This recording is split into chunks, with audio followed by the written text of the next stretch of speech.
Restons debout un petit instant maintenant pour prier.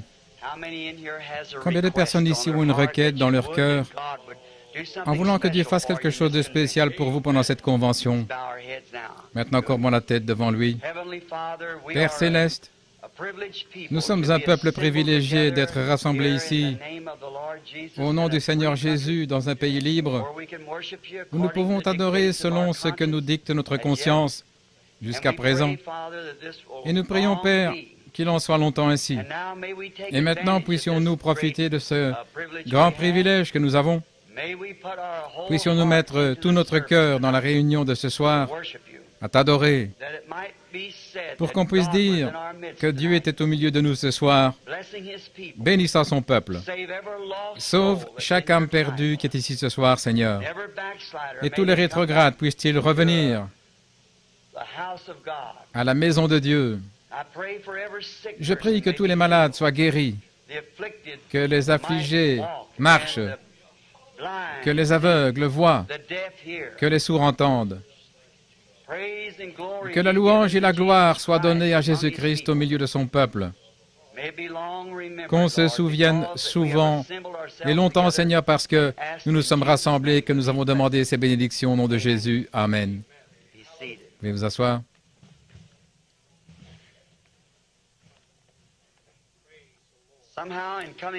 D'une manière ou l'autre, quand j'arrive au Ramadan, en un sens, c'est toujours un peu comme de rentrer à la maison, parce que j'y suis tellement venu que je pense qu'ils doivent vraiment commencer à me connaître. Et j'en suis bien content parce que j'ai trouvé un groupe de gens formidables dans ces hôtels Ramadan. Celui de Tucson et ici, les gens ont été vraiment gentils de nous permettre de faire ces réunions. Il n'y a pas longtemps, j'ai fait une de mes propres réunions au Ramadan et les gérants n'ont même pas voulu que je paye la location de la salle. C'est vraiment gentil. Je m'en souviens quand je voyage dans différents pays aussi. Là, des gens, ceux qui sont bons envers la famille de Dieu. Maintenant, depuis dimanche soir, ou plutôt depuis dimanche après-midi, nous avons passé des moments bénis dans le Seigneur, ou moi du moins, j'ai passé des moments merveilleux dans ses bénédictions et la communion du Saint-Esprit et avec son peuple. J'aime garder à l'esprit qu'ensemble, nous adorons Dieu. Vous êtes un attribut de Dieu, une partie de Dieu, quand vous devenez un fils ou une fille de Dieu. Et Dieu est en vous. Il veut accomplir sa volonté pourvu que vous le laissiez faire. Alors nous espérons ce soir que chaque personne oubliera les choses qui ont rempli ces journées, qu'on laissera tout cela de côté pour mettre notre cœur dans la réunion. Pas seulement ce soir, mais tout au long de la convention qui va suivre. Sans doute que beaucoup de délégués se sont rassemblés. Effectivement, je vois quelques personnes de plus sur l'estrade ce soir qui se rassemblent pour la convention qui commence demain.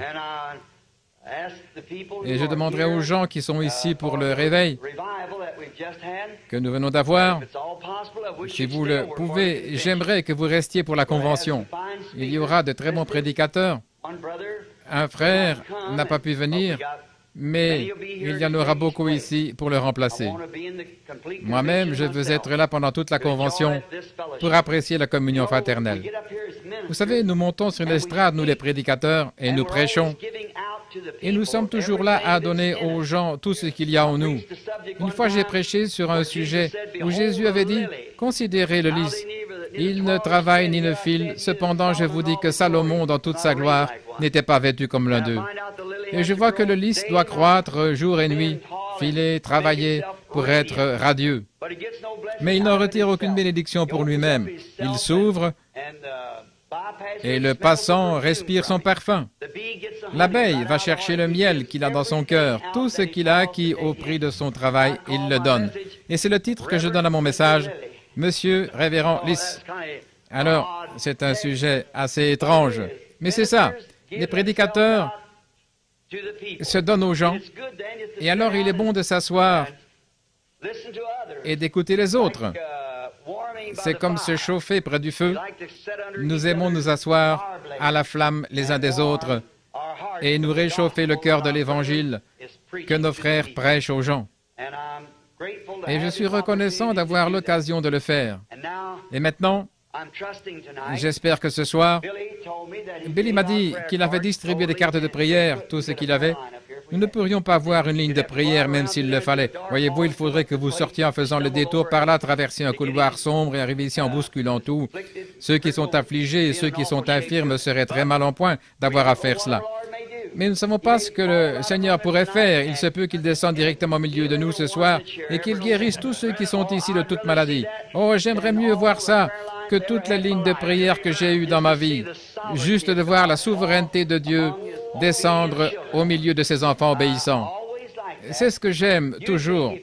Généralement, si on a un contact personnel avec les gens, par exemple l'imposition des mains, il est possible, je ne pense pas qu'il y en aurait beaucoup qui le feraient, que certains disent « tel prédicateur m'a imposé les mains et gloire à Dieu ». En faisant comme ça, alors les gens regardent à ce prédicateur-là. Mais si on peut simplement se tenir ici, prêcher la parole et laisser le Saint-Esprit guérir chacun, alors c'est absolument la grâce de Dieu. Et alors, Dieu en reçoit toute la louange, toute la gloire, et il n'y a pas l'ombre de quoi que ce soit pour personne d'autre. C'est comme ça que, dans mon ministère, je ne réussis pas à atteindre beaucoup de personnes, à moins. Bon, hier soir, nous avons essayé de prier pour le plus possible, mais quant à l'imposition des mains, c'est généralement le soir. Peut-être que le Saint-Esprit pourrait tout simplement venir au milieu de nous et commencer à se manifester, à se révéler parmi nous. Et c'est comme ça, je pense, que c'est réel.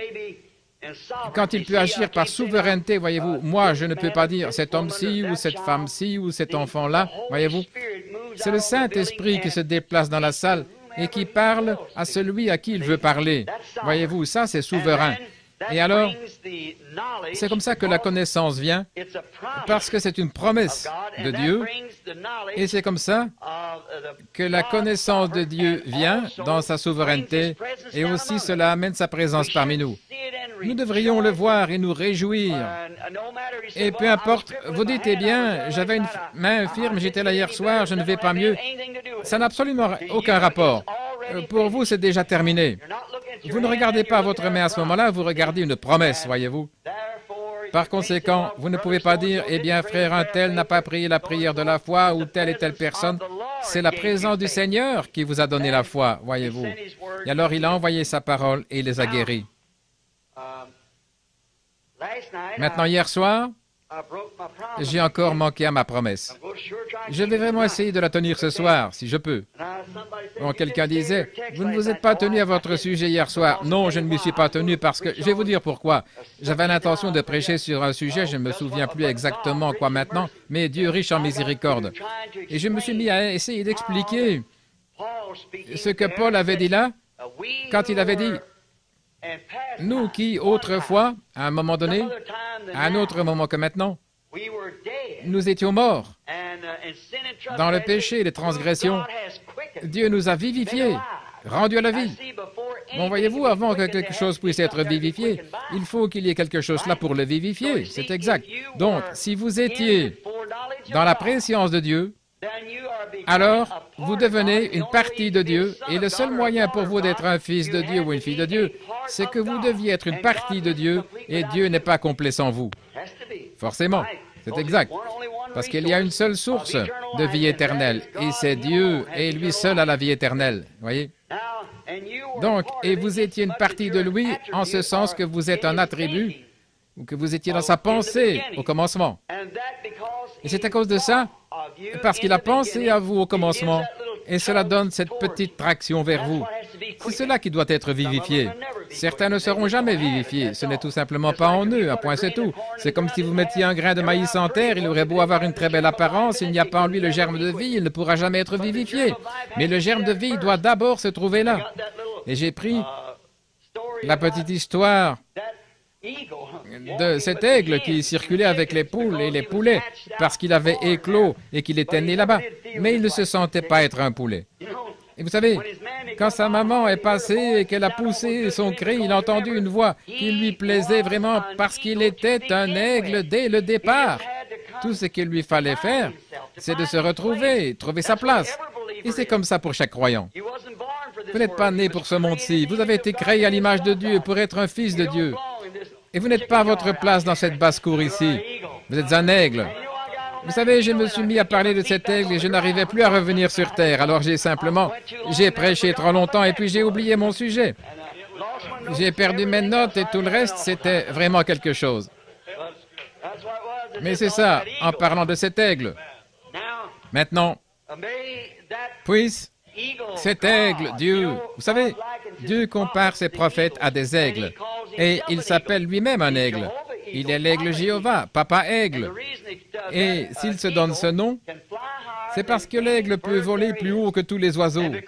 Et parce qu'il est conçu différemment de tous les autres oiseaux. Maintenant, il ne construit pas son nid sur le sol comme les poules et tout, mais il va dans les hauteurs pour y construire son nid. Et autre chose, c'est un oiseau bâti d'une manière spéciale.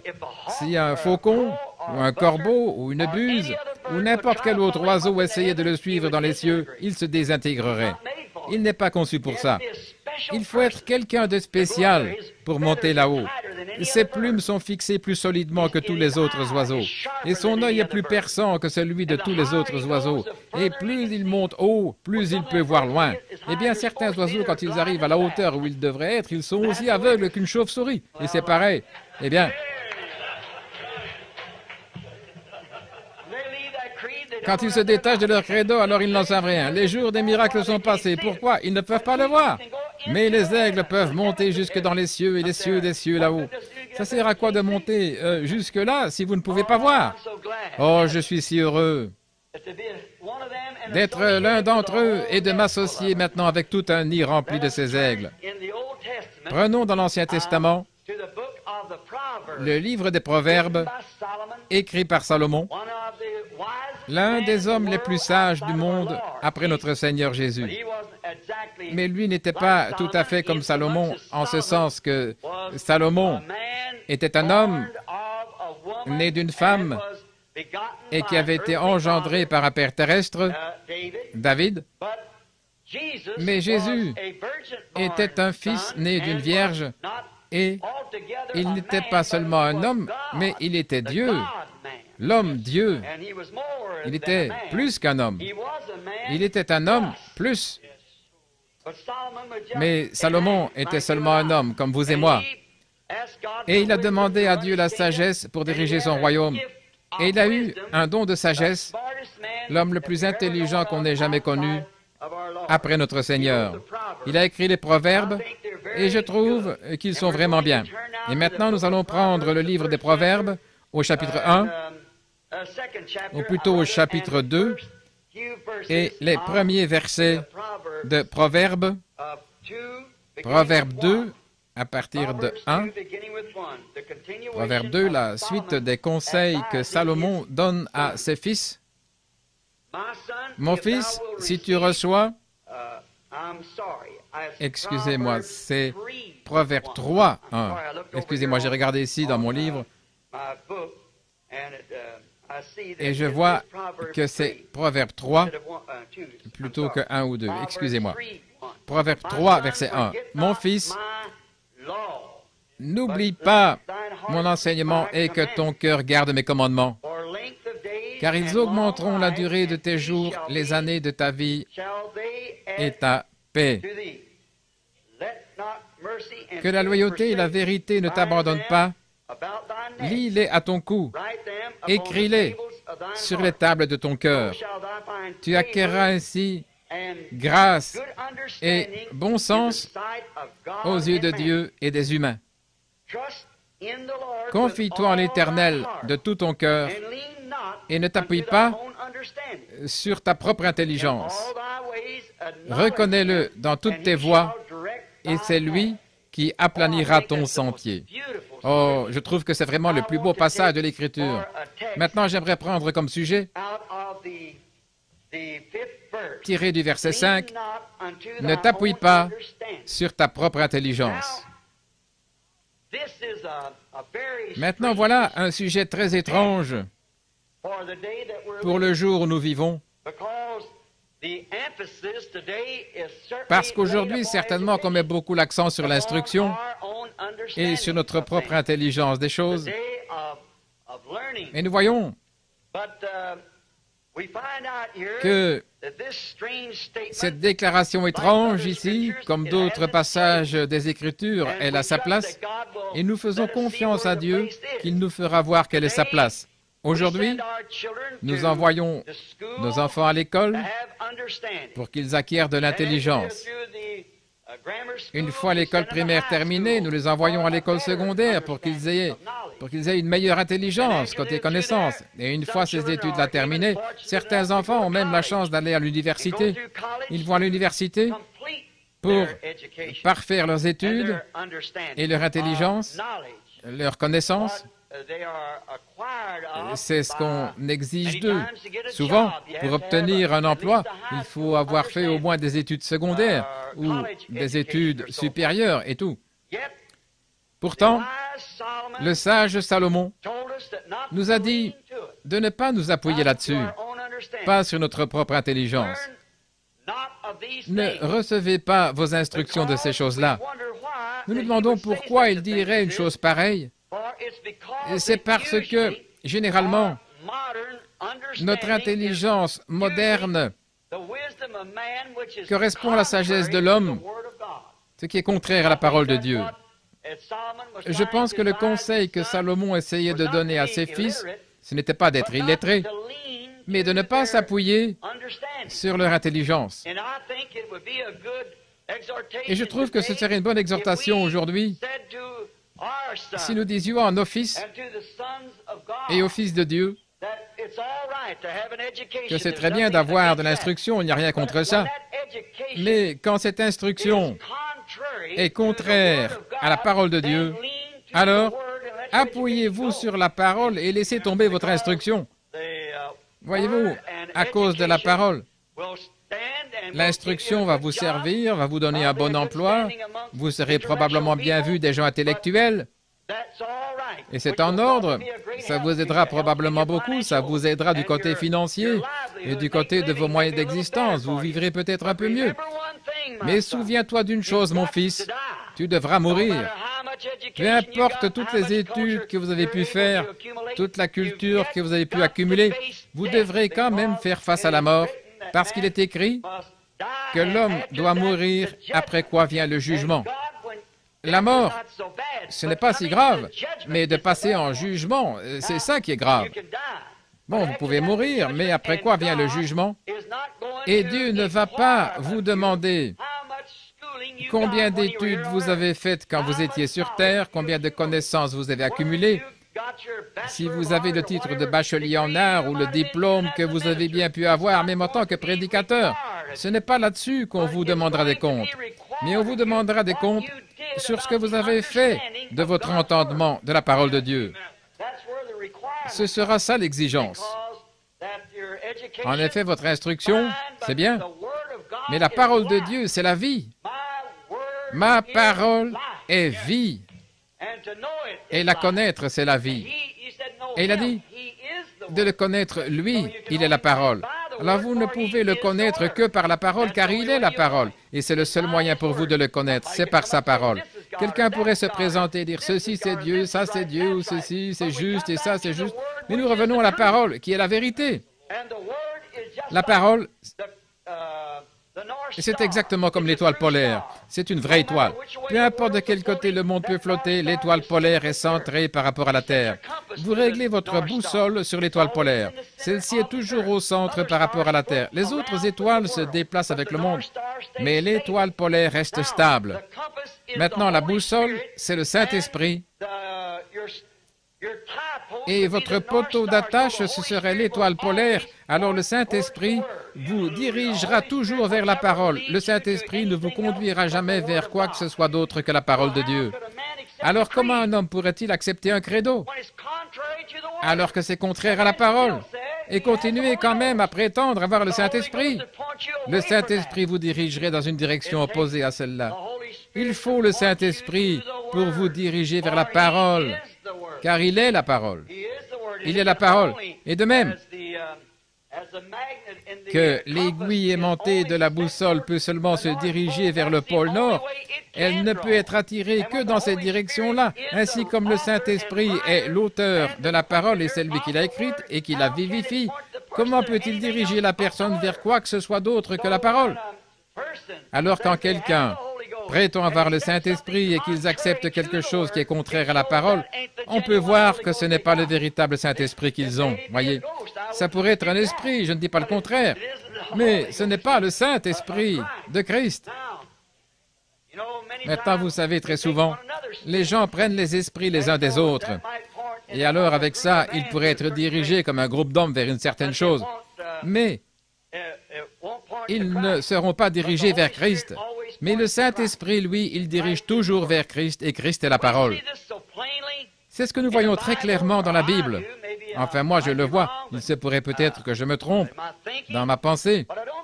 Mais je ne pense pas. À cause de ceci, ne t'appuie pas sur ta propre intelligence des choses. Si vous vous appuyez sur votre propre intelligence, alors forcément que vous sortirez du bon chemin.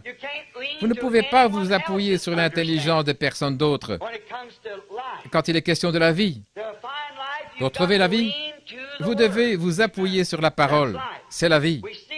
C'est ce que nous voyons dès le commencement. Il nous est montré très clairement, dès le commencement, que Dieu a donné à sa première famille sur la terre sa parole pour qu'elle en vive. Uniquement de sa parole. Bon, ce n'est pas en mangeant de la nourriture et tout, mais c'est de sa parole qu'il devait vivre éternellement. Et tant qu'il restait fidèle à la parole, il vivait éternellement. Mais dès qu'un petit bout de phrase de cette parole a été mal placé, toute la chaîne a été rompue et l'espèce humaine a été précipitée dans la mort. Voyez? Maintenant, remarquons. Ève, qui était sans doute une personne intelligente, la première qui est venue directement d'Adam, lequel était le Fils de Dieu, et Ève, certainement, que comme elle se trouvait dans cette position où il n'y avait pas de péché, aucune place pour le péché, certainement qu'elle devait avoir une conception merveilleuse de ce que Dieu était. En effet, tous les après-midi, elle et son mari se promenaient dans la fraîcheur du jardin le soir et ils parlaient avec Dieu face à face. Comme c'était une chose déraisonnable qu'une personne qui marchait avec Dieu face à face tous les jours se tourne ensuite vers un raisonnement, quelque chose qui l'a fait raisonner pour la détourner de la parole de Dieu. C'est ce que nous avons encore aujourd'hui. Un raisonnement peut si facilement les détourner de la parole de Dieu après s'être trouvé dans la présence de Dieu. Ils voient la parole de Dieu qui est prêchée, la parole de Dieu qui est manifestée, des ivrognes et des pécheurs qui viennent à l'autel et se convertissent, qui deviennent de nouvelles créatures en Christ, des gens de mauvaise vie qui sont transformés en dames et en gentlemen. Et ensuite, ils se détournent de cette chose bénie qui les a conduits à cette vie et ils se pervertissent en s'appuyant sur un credo quelconque pour être plus populaires ou pour s'intégrer dans ce qu'ils appellent une meilleure classe de gens. Voyons, vous êtes dans la meilleure classe qui existe, des fils et des filles de Dieu. Eh bien, moi, je préfère cette compagnie-là à celle de tous les rois et de tous les potentats et de tout le reste. Pour moi, rien ne vaut ce groupe de gens humbles, même s'ils ne savent pas distinguer leur droite de leur gauche. Tant qu'ils connaissent Dieu, qu'ils l'aiment et qu'ils le servent, ce sont eux les célébrités du ciel pour moi. Oui, monsieur. Mais nous voyons qu'Ève s'est laissée facilement convaincre par Satan de se détourner de la parole de Dieu et elle s'est appuyée sur sa propre intelligence. En effet, Satan lui avait présenté quelque chose qui ne correspondait pas à ce qu'elle comprenait vraiment de Dieu. Mais il lui a été dit autre chose par l'ennemi, Satan, et elle l'a cru. Maintenant, nous en voyons les résultats. Cela a plongé toute l'espèce humaine dans la mort. Parce que la première mère sur la terre s'est appuyée sur sa propre intelligence, quelque chose de contraire à la parole de Dieu, et elle a plongé toute l'espèce humaine dans la mort. Maintenant, croyez-vous ça? C'est la parole. Eh bien, la femme est toujours... L'Église dans la Bible est typifiée par la femme. Et aujourd'hui, une Église qui peut accepter une série de dogmes ou de credos et plonger toute l'Assemblée dans la séparation d'avec Dieu. Ces gens qui adoptent ces choses plutôt que la parole de Dieu, ils sont exactement comme Ève, et c'est ce qui est arrivé bien souvent, si bien que toute cette génération a été plongée loin de la parole de Dieu. Et quand la parole est manifestée, que la parole est révélée, ils ne veulent pas l'accepter. Ils ne veulent pas, parce qu'ils s'appuient sur leur propre intelligence. Cette église a été construite ici, c'est un bâtiment magnifique, c'est une grande organisation, elle est membre d'un grand corps de gens. Pourquoi est-ce qu'on ne devrait pas en faire partie? Je vais m'appuyer dessus. Ne vous appuyez pas sur votre propre intelligence, mais appuyez-vous sur la parole du Seigneur. Donc finalement, toute l'espèce est retrouvée dans la mort. Comme je le disais, c'est la même chose maintenant pour les nombreuses personnes qui se reposent sur leur propre intelligence, sur leurs dogmes et leurs credos et tout, en déclarant que la parole de Dieu n'est pas entièrement vraie, qu'une partie est inspirée, qu'une autre partie ne l'est pas. Comment pouvez-vous avoir la foi dans une Bible dont une partie est inspirée et l'autre pas? Si une seule citation est fausse, alors toute la chose pourrait être fausse. Il faut qu'elle soit toute vraie, exactement vraie. Et certaines de ces soi-disant écoles bibliques perverties qui enseignent la connaissance humaine, une accumulation où on se réunit en conseil et on dit « Maintenant écoutez, si les jours des miracles, eh bien ils ont pris fin aux jours des apôtres. » Et bien des hommes qui relèvent de l'évêque ou des hommes haut placés s'assieront là et ils diront « Eh bien, si je peux seulement être d'accord avec lui, sans doute peut-être que je pourrais lui succéder. » Vous voyez, alors vous vous appuyez sur votre propre intelligence au lieu de vous tenir debout pour défendre la parole de Dieu. C'est ce qui cause ces choses. Il y a quelque temps, j'ai eu un litige pour une affaire d'impôt. Et il disait, mais vos administrateurs ne sont que des marionnettes, j'imagine. J'ai dit, si j'avais sur le conseil un administrateur qui ne soit pas du même avis et qui ne se lève pas, quel que soit celui qui parlerait sur le sujet pour exprimer son opinion personnelle, je l'exclurais du conseil. Oui, monsieur. Même si ça allait à l'encontre de ce que moi je crois, je voudrais qu'il exprime ce que lui pense, qui est juste. C'est pour ça que je l'ai placé là, pour voir ce qu'il en dira. Et c'est ce que nous avons. Jésus a dit dans Saint Jean 10, « Mes brebis connaissent ma voix. » Une voix, bien sûr, c'est sa parole quand il parle. « Mes brebis connaissent ma voix. » Elles ont eu la preuve que ma voix est la vraie. Elle a été confirmée, comme quoi il s'agit bien de ma voix. Maintenant, remarquez, ils ne sont pas sujets à suivre aucune autre voix. Ils ne le feront pas. Mes brebis connaissent ma voix. Et elles ne suivront pas un étranger. Autrement dit, elles ne comprendront pas une voix théologique qui donne un enseignement contraire à la parole. Les brebis ne comprennent pas ça.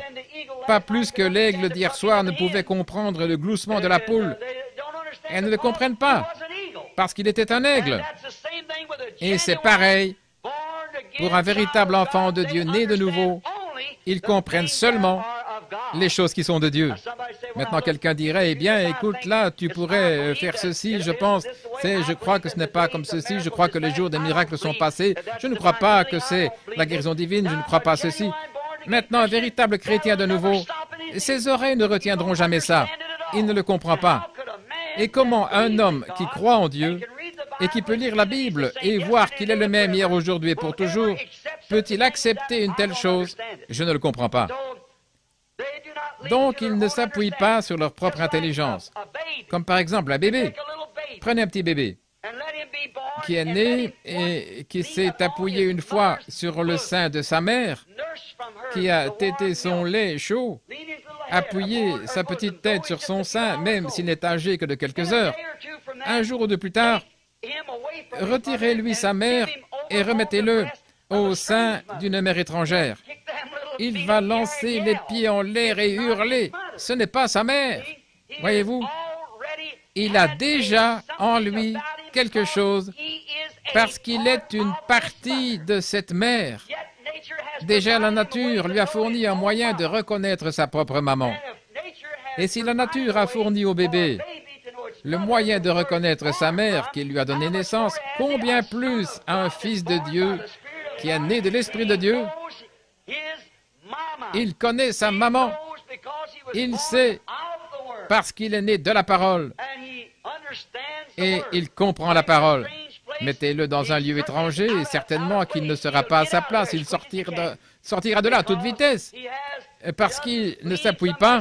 Quelqu'un dira, « Attends là mon chéri, c'est elle ta maman à présent. » Ce n'est pas sa maman parce qu'il a un moyen de reconnaître qu'il est une partie de cette mère-là. C'est sa mère, personne d'autre ne pourra jamais la remplacer. Il reconnaît sa propre mère. Remarquez, comme c'est vraiment le cas, que Dieu a créé toutes choses selon son espèce. Le bétail selon son espèce. Souvent, quand nous faisions le rassemblement du bétail, nous rabattions des troupeaux et les petits veaux. Je me demandais comment ils feraient pour reconnaître leur maman. Elles descendaient des montagnes, toutes les bêtes mélangées. Une vache qui est avec le veau, un petit veau affamé peut-être qu'il pourra téter un peu une autre mère s'il est vraiment affamé. Mais quand nous les arrêtons là dans la plaine, la maman va chercher son petit dans ce rassemblement de vaches et de veaux jusqu'à ce qu'elle le trouve et le veau court trouver sa mère. Elle connaît son petit gémissement et lui, il connaît son mugissement. Elle mugit parce qu'elle veut son veau et les autres mères mugissent, si bien qu'on ne s'entend même plus penser. Mais ce petit veau va aller vers cet appel particulier de sa mère parce qu'il fait partie de cette mère. Et un chrétien né de nouveau du ciel, il est une partie de cette parole. Exact. Il ne suivra pas une autre maman. Il est une partie de la parole, il s'en tient à la parole. Si la trompette rend un son confus, qui pourra se préparer au combat, a dit Paul. Il connaît le son de la parole. Remarquez ce qu'il en est. La main prédestinée de Dieu qui est avec eux du début à la fin. Il sait qu'il a été destiné à cela, qu'il s'est trouvé dans la vérité de l'Évangile, il sait qu'il est né de l'Esprit de Dieu, il sait que l'Esprit de Dieu ne peut pas nier la parole de Dieu. Par conséquent, il ne suivra pas un étranger. Remarquez, je regardais une note ici que j'avais écrite là. Je n'y avais pas fait attention, mais quand mes yeux sont tombés sur le passage de l'Écriture, j'ai pensé y faire référence. Remarquez comment ces brebis prédestinées l'ont suivi à l'époque même des plus grands théologiens qu'on ait jamais eus. Ils sont sortis sans hésiter parce qu'ils l'ont reconnu. Ils savaient ce que la parole avait promis pour ce jour-là. Ils savaient à quoi ressemblerait le Messie quand il viendrait. Et Simon-Pierre est venu vers lui. À ce moment-là, il n'était encore que Simon. André avait essayé de lui en parler. Cet homme est le Messie.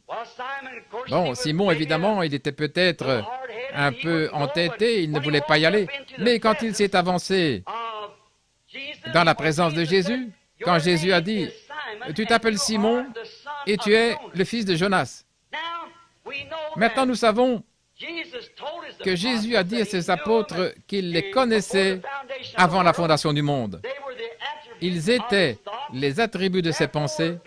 Par conséquent, comme cette semence reposait en lui et qu'il savait que la parole l'avait annoncé et que la promesse avait été faite que le Messie serait un prophète, quand il a vu cela, eh bien la pêche s'était terminée pour lui. Il savait alors qu'il allait déposer ses filets parce qu'il allait devenir pêcheur d'hommes. Maintenant, d'autres personnes s'étaient tenues là, elles avaient vu la même chose et pour elles, c'était un mauvais esprit. C'étaient les théologiens, parce que ça ne correspondait pas au goût de leur enseignement théologique. Et ils l'ont rejeté parce qu'ils s'appouillaient sur leur propre intelligence des choses, celle de leur docteur, alors que Jésus-Christ était venu, accomplissant la parole promise. Ils étaient trop aveugles pour le voir. Ils se sont appuyés sur ce que le sacrificateur disait et sur ce que l'Église disait, plutôt que sur ce que Dieu disait. Maintenant, Jésus les a réprimandés à cause de ça. Il a dit, « Sondez les Écritures, car vous prétendez avoir en elles la vie éternelle. Et ce sont elles qui rendent témoignage de moi. Ces Écritures que je vous demande de sonder, elles vous disent qui je suis. Mais ils ne voulaient pas s'appuyer sur ce que la parole disait. Ils s'appuyaient plutôt sur leur intelligence de ces choses. Ils s'appuyaient sur leur propre intelligence. Et l'Écriture nous dit qu'ils étaient voilés. Le voile de leur propre théologie les avait aveuglés. Vous dites, Frère Branham, où voulez-vous en venir? Voici où je veux en venir. Cette chose-là est en train de se passer de nouveau.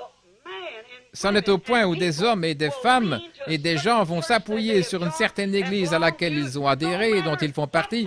Peu importe ce que la parole de Dieu en dit, ils continuent là en s'appuyant sur leur propre intelligence et en ne tenant aucun compte de la parole de Dieu comme si elle n'avait jamais été écrite.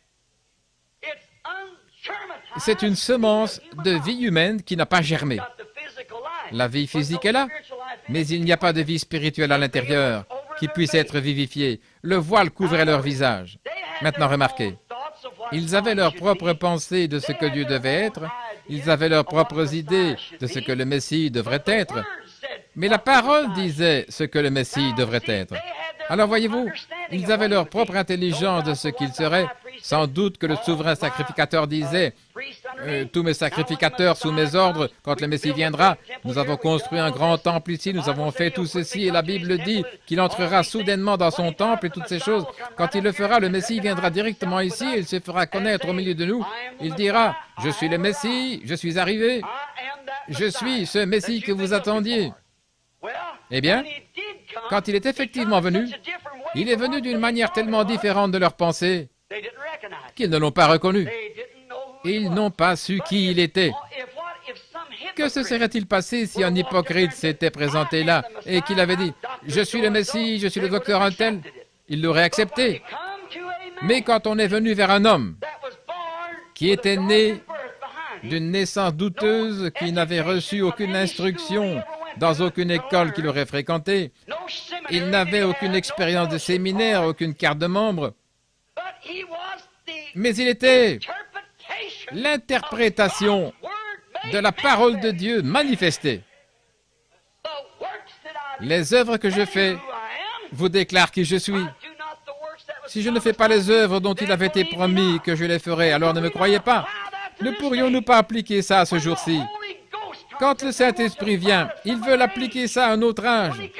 Quand il vient avec l'action et les démonstrations de sa puissance de vie éternelle, les gens veulent accepter ça du fanatisme sauvage. Pourquoi? Ils s'appuient sur leur propre intelligence et non sur la parole du Seigneur. Vous savez que c'est vrai. L'identification, l'interprétation que Dieu donne lui-même, c'est la manifestation de la promesse. Peut-être que je vais le dire pour que ce soit encore un peu plus clair. Quand Dieu prononce la parole, il n'a pas besoin d'aucun homme, d'aucune femme, ni de personne d'autre pour en donner le sens. Eh bien, vous dites, Dieu, c'est ceci qu'il a voulu dire, Dieu, ce qu'il veut dire. Il le dit, c'est exactement ce qu'il veut dire, voyez. Maintenant, comment interprète-t-il sa propre parole? En l'accomplissant. La Bible dit, une vierge concevra. Et elle l'a fait. Ça ne demande aucune interprétation.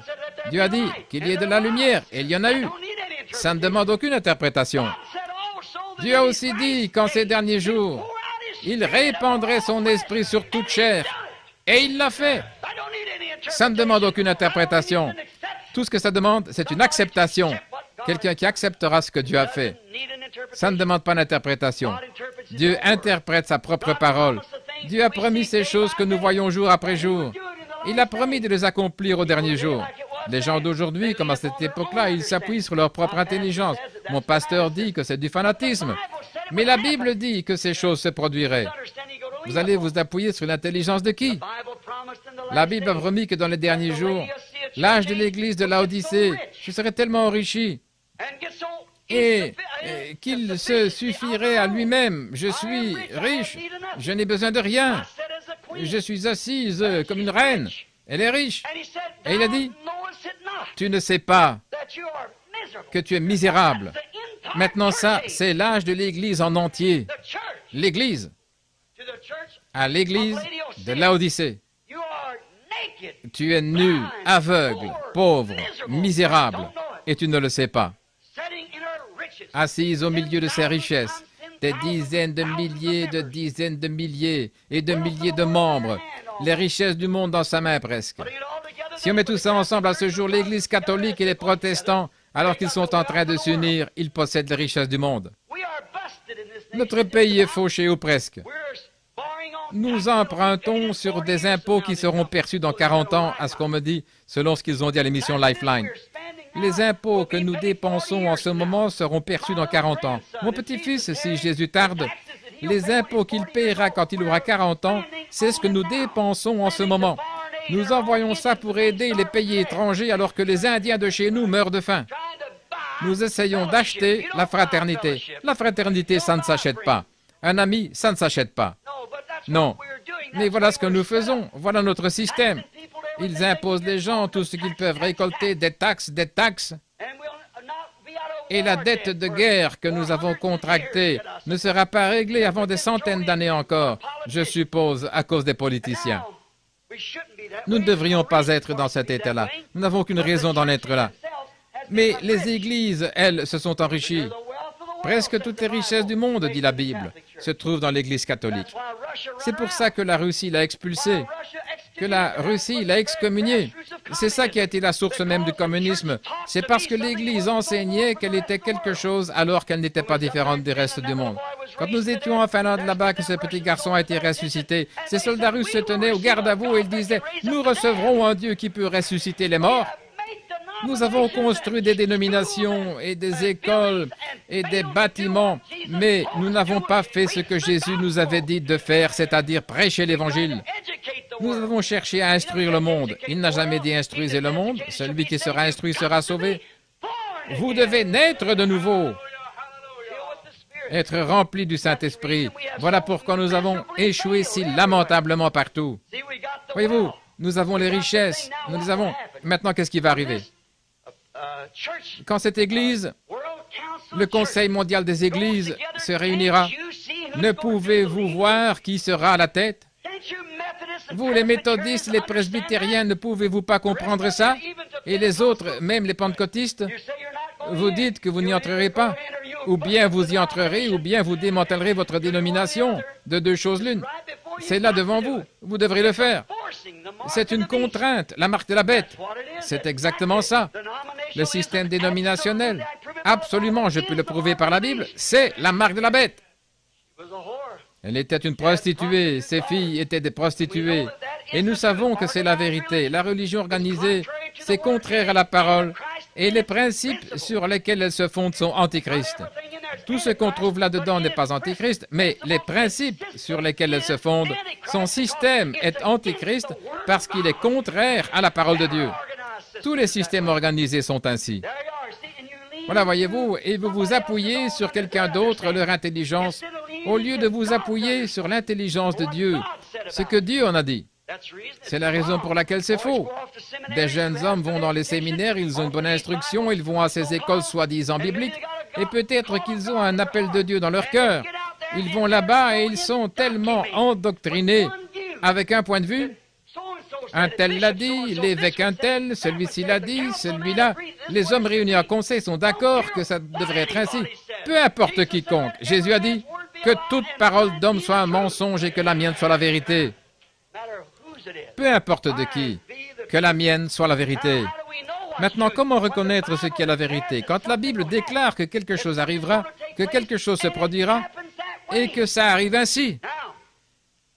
Maintenant, la Bible dit, en elle étaient les richesses du monde, l'or, l'argent. Donc, si nous sommes sur les talons or et que nous sommes fauchés, maintenant, qu'est-ce qui va arriver? Qu'est-ce qui va arriver?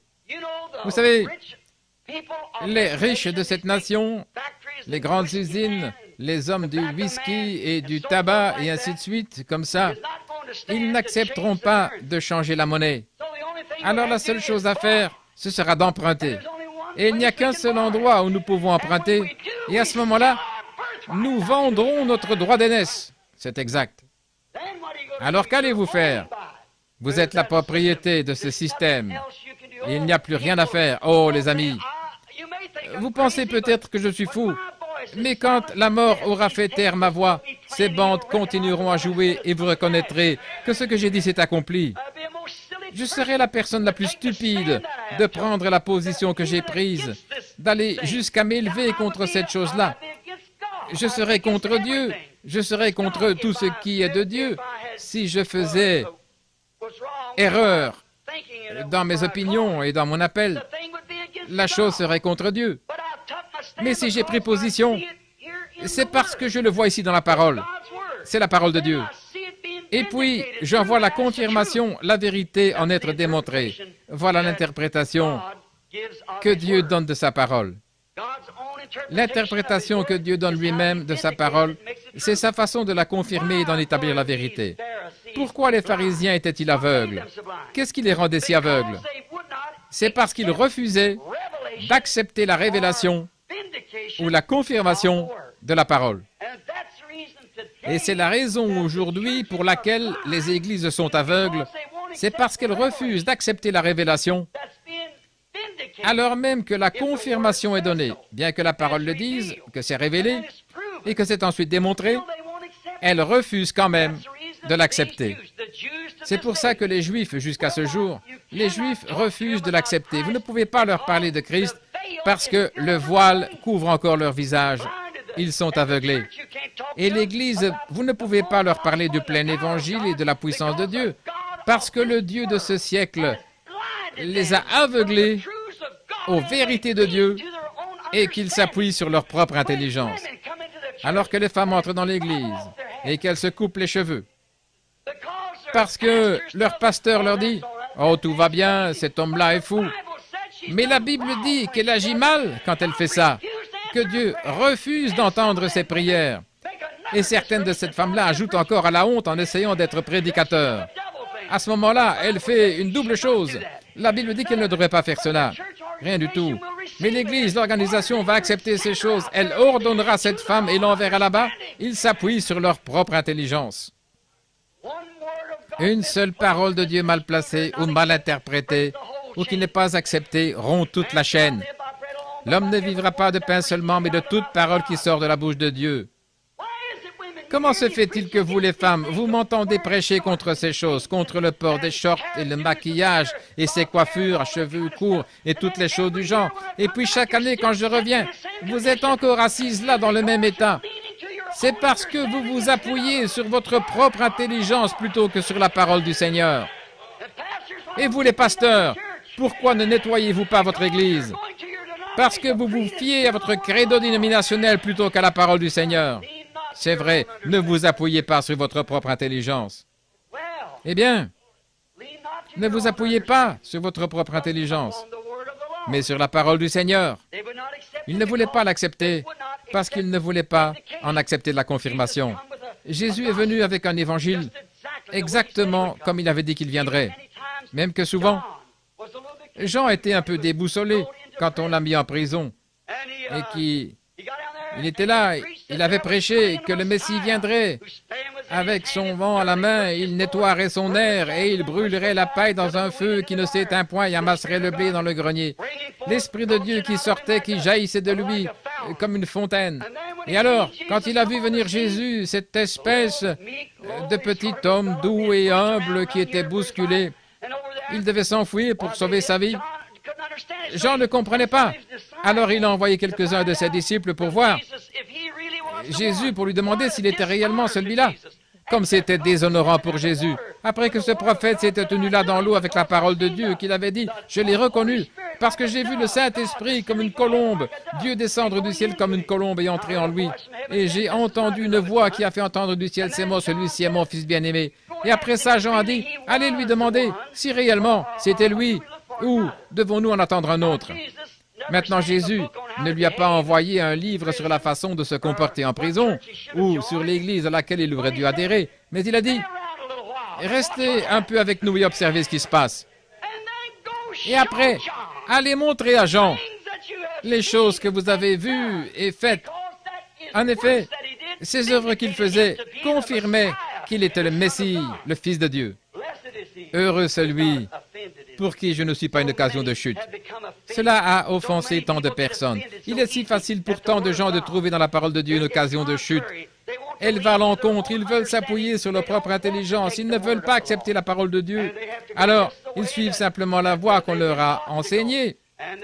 Et la voie qui leur est enseignée, leur Église s'appuie dessus, peu importe que Dieu ait promis qu'il enverrait la pluie, qu'il y aurait de la pluie le matin. Si l'Église dit « ça ne tient pas debout », ils vont croire l'Église plutôt que Dieu. Pourquoi? Ils sont nés de l'Église. Mais un homme qui est né de Dieu, il est de la semence de Dieu, et la semence de Dieu, c'est la parole de Dieu. Et il vit uniquement de cela. C'est sa vie. Donc ils s'appuyaient sur leur propre intelligence, mais ils ne voulaient pas s'appuyer sur la parole de Dieu. Ils savaient ce qu'il en était, c'était dans l'Écriture.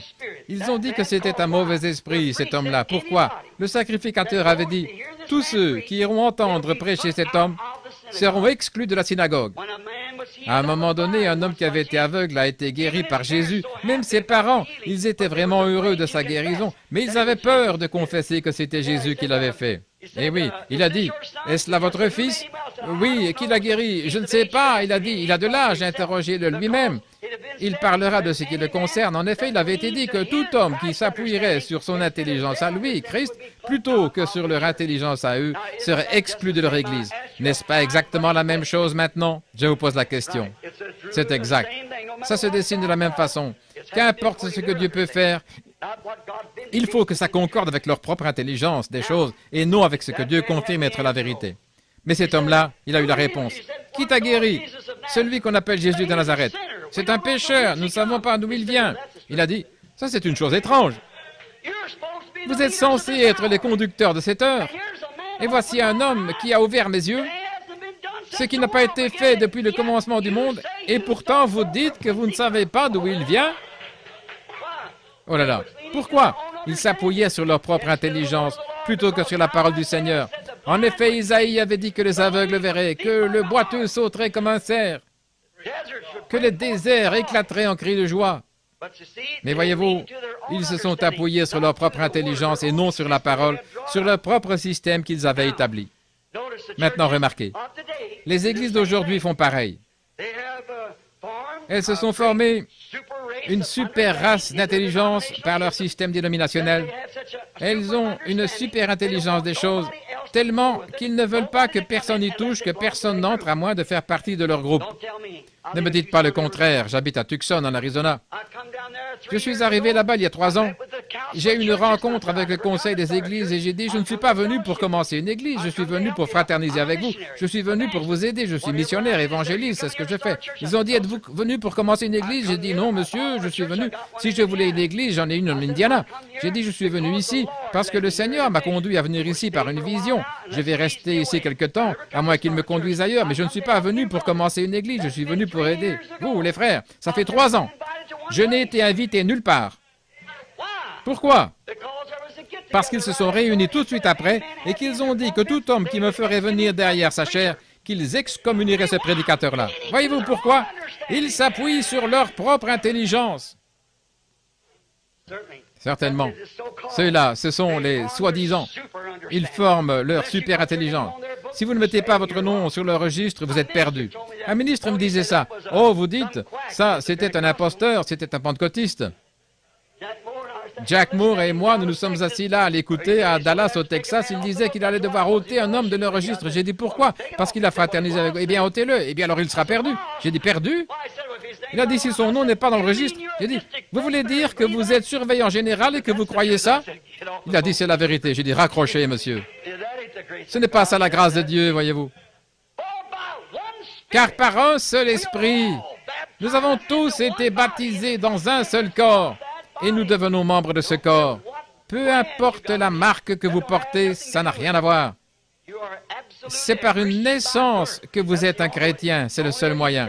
C'est le seul moyen pour vous d'en être un. Ce n'est pas par adhésion, par des credos, quoi que ce soit d'autre, mais par l'instruction, la théologie. Vous êtes un chrétien quand vous êtes né de nouveau. Et vous ne pouvez pas naître de nouveau, à moins d'avoir été élu à naître de nouveau. Car nul ne peut venir à moi si mon Père ne l'attire, et tous ceux que mon Père m'a donnés viendront. Amen. Je le ressusciterai au dernier jour. Ces grandes soi-disant écoles bibliques que nous avons, elles s'appuient sur leur propre savoir. Oh là là! Qu'importe ce que dit la parole, ils peuvent se l'expliquer tellement clairement, le faire croire à eux-mêmes et à ceux de leur espèce, que les jours des miracles sont passés. Ça n'existe pas, un prophète, des apôtres, ça n'existe pas, les dons de guérison et tout ça, ça n'existe pas. Toutes ces choses ont pris fin au jour de la Bible. Ils peuvent se faire croire cela. Vous savez, la Bible dit que vous pouvez croire un mensonge et être damné par lui. Voyez-vous, c'est l'exacte vérité. Peu importe ce que dit la parole de Dieu, ils s'appuient sur leur propre intelligence. Ils s'appuient dessus, ils y croient, ils pensent que c'est la vérité. Vous pouvez croire le même mensonge si souvent, si bien qu'à un moment donné, pour vous, ce sera la vérité. C'est exact. Mais comment savoir si c'est la vérité ou pas? Dieu en démontre la vérité, parce que c'est dans sa parole et qu'il la confirme, il en donne lui-même l'interprétation. Comment font-ils pour en arriver là? Ils le font à cause de leur culture, de leur instruction, de l'intelligence, des choses qui leur est inculquées par un diplôme, doctorat, et tel séminaire qu'ils ont fréquenté et où ils ont appris ces choses. Mais regardez mes amis, écoutez, nulle part dans la Bible, il nous est demandé de comprendre. Il ne nous est pas demandé de la comprendre, il nous est demandé de la croire. La croire comment? Par la foi. Si vous la comprenez, alors cela annule la foi. Vous ne pouvez pas la comprendre, mais vous la croyez quand même. Si je pouvais comprendre Dieu, je n'aurais pas besoin de croire Dieu. Je ne comprends pas Dieu. Personne ne comprend Dieu. Je ne peux pas comprendre la parole de Dieu. Mais je l'accepte, je la crois. Il ne m'est pas demandé de la comprendre. Je n'ai été dans aucun séminaire, toute cette grande intelligence que l'homme connaît là-dessus. Tout ce que je sais, c'est que la Bible dit que Jésus-Christ est le même hier, aujourd'hui et pour toujours. Et c'est dans cette catégorie-là que je m'attends à le trouver. Je sais ce qu'il a promis de faire aujourd'hui. Je m'attends à ce qu'il le fasse et il le fait. C'est exact. Il a promis la grâce, je m'attends à la recevoir et je l'ai reçue. Il a promis la guérison, j'y crois, je l'ai accepté et je l'ai reçue. Maintenant, je ne veux pas prendre trop de votre temps, mais je voudrais vous demander une chose, si vous voulez être patient avec moi une minute, de considérer quelques-uns de ceux qui ne se sont pas appuyés sur leur propre intelligence, des personnages de la Bible, juste quelques-uns, qui ne se sont pas appuyés sur leur propre intelligence, quelle que soit l'intelligence de leur âge. Prenons par exemple Noé. Noé a vécu à une époque de grande recherche scientifique. C'est probablement au jour de Noé qu'ils ont construit les pyramides, ce qu'ils ne pourraient pas refaire aujourd'hui. Nous n'avons pas ce qu'il faut pour le faire, ce qu'il faut pour lever ces gros blocs de pierre là-haut. Ils n'y arriveraient pas aujourd'hui. À cette époque-là, ils avaient un genre de produit chimique qu'ils ajoutaient à la teinture et les vêtements ont gardé leur aspect naturel jusqu'à aujourd'hui. Ils avaient un liquide d'embaumement qui leur permettait de faire une momie. Ils n'arriverions pas à en faire aujourd'hui, même s'il le fallait. De nombreux arts se sont perdus. L'époque où il a vécu dans un âge scientifique, Jésus en a parlé. Il a dit qu'un âge comme celui-là réapparaîtrait avant son retour, car ce qui arriva du temps de Noé. Bon, vous êtes prêts à croire ça, n'est-ce pas? Croyez-vous que Jésus l'a dit? Croyez-vous que nous sommes revenus à cet âge-là? Maintenant ça, c'est dans le livre de Luc au chapitre 17, le verset 29. Maintenant, dans Luc 17, 30, il a dit, « Et ce qui arriva du temps de Lot, quand l'ange du Seigneur, maintenant il lisait la même Bible que nous, retournez en arrière pour voir quel genre d'époque c'était avant la pluie de Noé. Retournez en arrière pour voir quel genre d'époque c'était avant que le monde soit détruit du temps de Lot. Voyez ce qu'il en était et vous verrez de quoi Jésus parlait. Au jour de Noé, les hommes mangeaient, buvaient, se mariaient, donnaient en mariage et ils ne se doutèrent de rien jusqu'à ce que Noé entre dans l'arche et que le déluge vienne et les emporte tous. Au jour de Lot, juste avant que le feu consume le monde, des nations, les sodomites, il y avait des homosexuels, des perversions et tout dans le monde. Et c'était un Los Angeles moderne. Non seulement un Los Angeles moderne, mais une réplique des États-Unis. Non seulement des États-Unis, mais du monde. Certainement que ça l'était, de la perversion. Les hommes avaient perdu leur source naturelle de vie et l'intelligence naturelle, leur bon sens. Ils s'étaient pervertis à cause d'un mauvais esprit qui avait changé tout le cours de leur vie naturelle et ils étaient possédés d'esprits démoniaques. Si ce n'est pas là la description du temps de Noé, je ne sais pas ce qui le sera. Et au jour de Lot, je veux dire, au jour de Noé aussi, Ils mangeaient, buvaient, se mariaient, les tribunaux de divorce se remplissaient et tout, c'était ainsi. Mais souvenez-vous, avant que le monde soit détruit, Abraham a été envoyé sur la face de la terre et il a reçu la promesse d'un fils. Et Abraham a rencontré Dieu à plusieurs étapes, un type de l'Église qui a rencontré Dieu. Mais juste avant la destruction et le retour du Fils promis, ou plutôt sa venue, la venue du Fils qui avait été promis, Dieu est descendu et il s'est manifesté dans une chair humaine, dans un homme, 3 hommes. Ils sont venus vers Lot. D'abord, ils sont venus à Abraham et ils se sont assis. Et Abraham a eu son nom changé d'Abraham en Abraham, de Sarai en Sarah. Et cet homme, celui qui parlait, Elohim, quand il est venu lui parler, qu'est-ce qu'il a dit? Il a dit, « Où est ta femme Sarah ?» Il a dit, « Elle est dans la tente derrière toi. » Il a dit, « Je te visiterai au temps de la vie. » Et elle a ri dans la tente derrière lui. Et il a dit, « Pourquoi Sarah a-t-elle ri ?» Vous voyez? Maintenant, il aurait ôté la vie à Sarah sur le champ pour avoir ri de sa parole. Mais il ne pouvait pas le faire, parce que Sarah était une partie d'Abraham. Et aujourd'hui, Jésus a dit, dans Luc au chapitre 17 et au verset 30, « Ce qui arriva du temps de Lot arrivera de même au temps de la fin, quand le Fils de l'homme, maintenant souvenez-vous, Fils de l'homme, c'est un prophète. Jéhovah a appelé Ézéchiel Fils de l'homme. Et Jésus est venu avec 3 noms. Fils de l'homme, Fils de David, Fils de Dieu. Il se donnait le nom de Fils de l'homme pour que les gens comprennent, parce qu'il était ce prophète que le Seigneur Dieu devait susciter. Maintenant remarquez, qu'a-t-il promis ensuite? Que le Fils de l'homme se révélerait de nouveau, juste avant ce temps-là, avant le feu. Et ce signe-là a été le dernier qu'Abraham a vu avant l'arrivée du Fils promis. Et il est redevenu un jeune homme, et elle, une jeune femme. Maintenant, remarquez, c'est précisément ce que dit l'Écriture maintenant. Nous devons nous attendre à cela.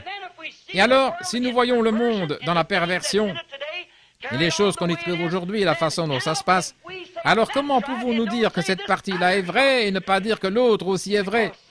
C'est parce que quelqu'un vous appuyez sur leur intelligence et non sur l'intelligence du prince de la vie, qui était cette personne avec eux à la porte de Sodome.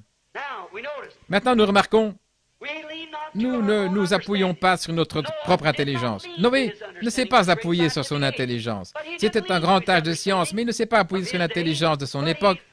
Mais il s'est appuyé sur la promesse de Dieu. Et il a agi par la puissance de Dieu. Il a préparé une arche pour sauver sa famille. Alors que c'était absolument contraire au bon sens. Il n'y avait pas d'eau là-haut. Il n'y en avait jamais eu. Mais il savait que si Dieu avait dit qu'il y en aurait, il y en aurait. Alors il ne s'est pas appuyé sur sa propre intelligence, mais c'est par la foi qu'il a agi, selon la parole de la promesse de Dieu. L'Esprit l'a poussé et il l'a fait. Abraham, il ne s'est pas appuyé sur l'intelligence qu'il avait de la vie humaine. Sa femme, il l'avait épousée à l'âge d'environ 17 ans, et il était maintenant âgé de 75 ans, et elle de 65 ans. Elle était de 10 ans plus jeune que lui. Mais Abraham ne s'est pas appuyé sur son intelligence quand Dieu a dit qu'il lui donnerait un fils par Sarah. Mais il appelait toute preuve scientifique qui était contraire à la parole de Dieu, tout savoir qui ne se trouvait pas dans la parole de Dieu, comme si ça n'existait pas. Et il a donné la louange à Dieu. Il était fort.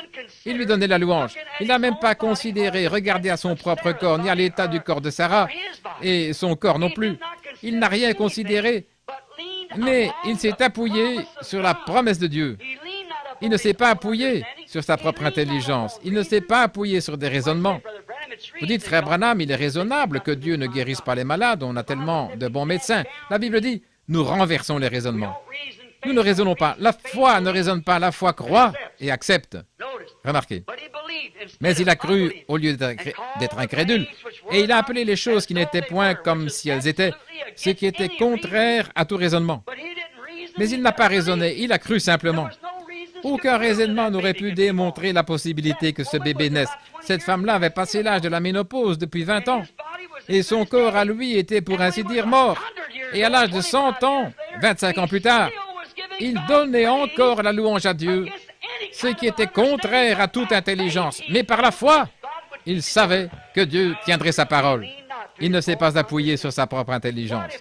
Que se serait-il passé si Moïse s'était appuyé sur sa propre intelligence quand Dieu lui a dit qu'il allait reprendre Pharaon ou les enfants d'Israël de la main de Pharaon? Que se serait-il passé s'il s'était appuyé sur sa propre intelligence quand il était là près de la colonne de feu, que Dieu lui a dit « Vas-y, je serai avec toi ». Et quoi s'il s'était appuyé sur son intelligence quand il les a amenés à la mer Rouge et qu'ils étaient là au bord de l'eau, alors que Dieu leur avait promis le pays promis?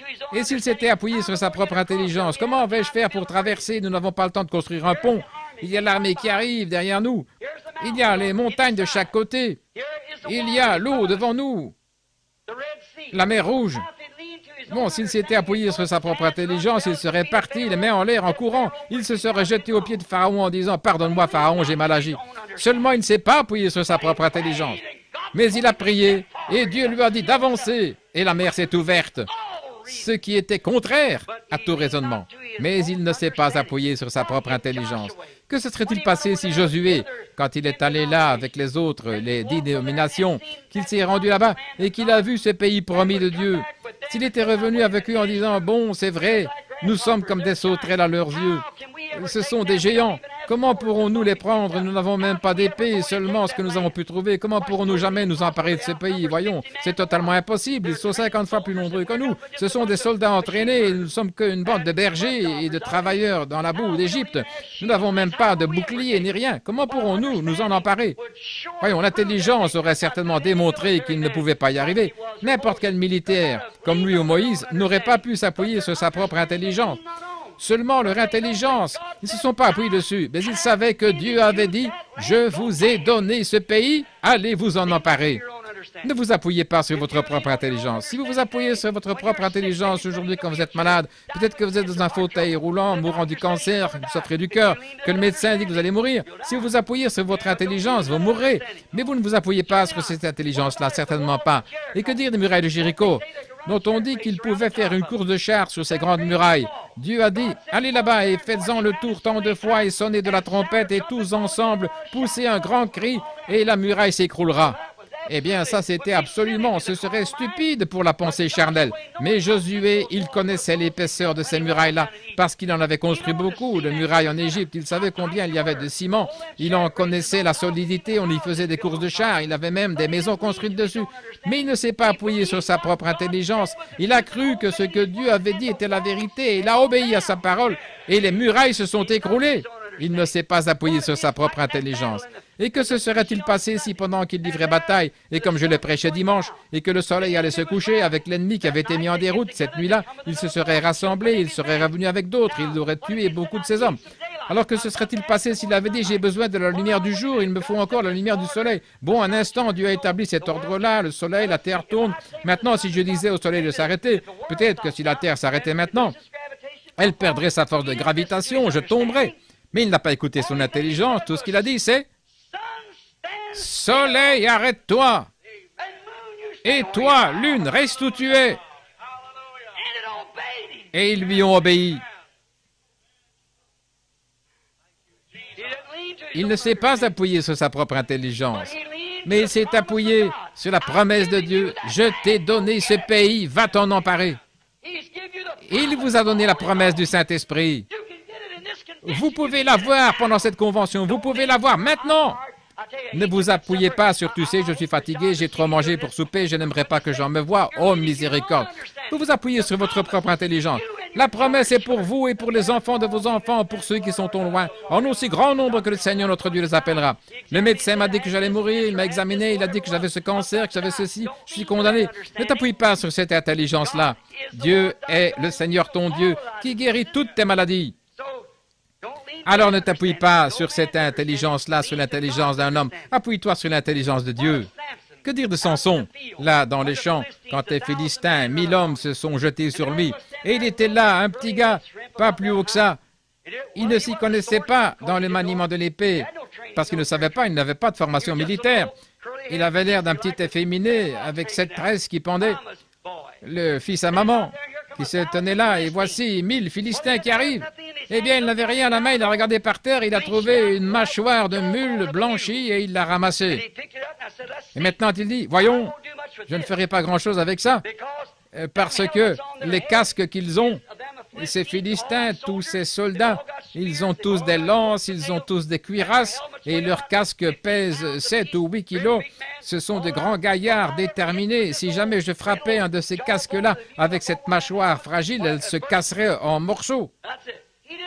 Il ne s'est pas appuyé sur son intelligence. Il a tout simplement pris ce qu'il avait à la main et il s'est mis à frapper les Philistins.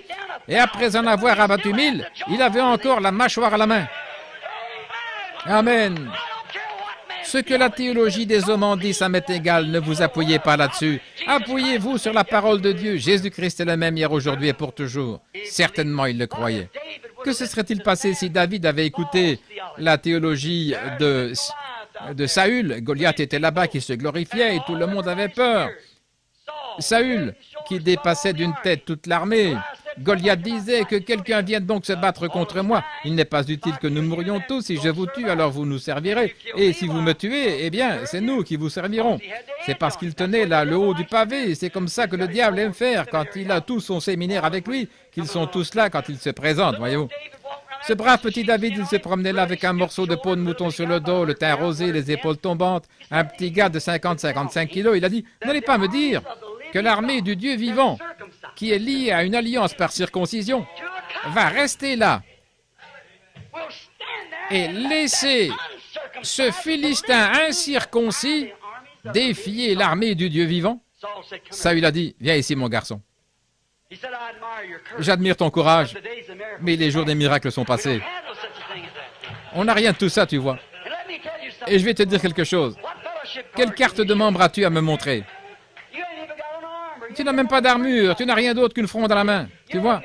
Tu n'as pas de doctorat en philosophie ou en droit. Comment vas-tu faire? Cet homme-là est un guerrier.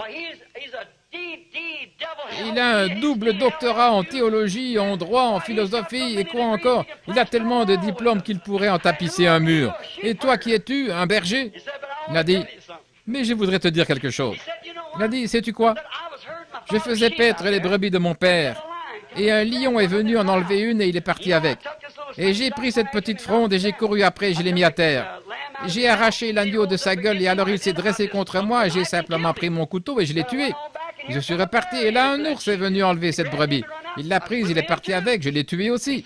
Il dit maintenant, le Dieu, pas mon doctorat en philosophie, pas ma propre intelligence, je ne peux pas t'expliquer comment je fais. Je ne sais pas comment la chose se fait, mais le Dieu, amen.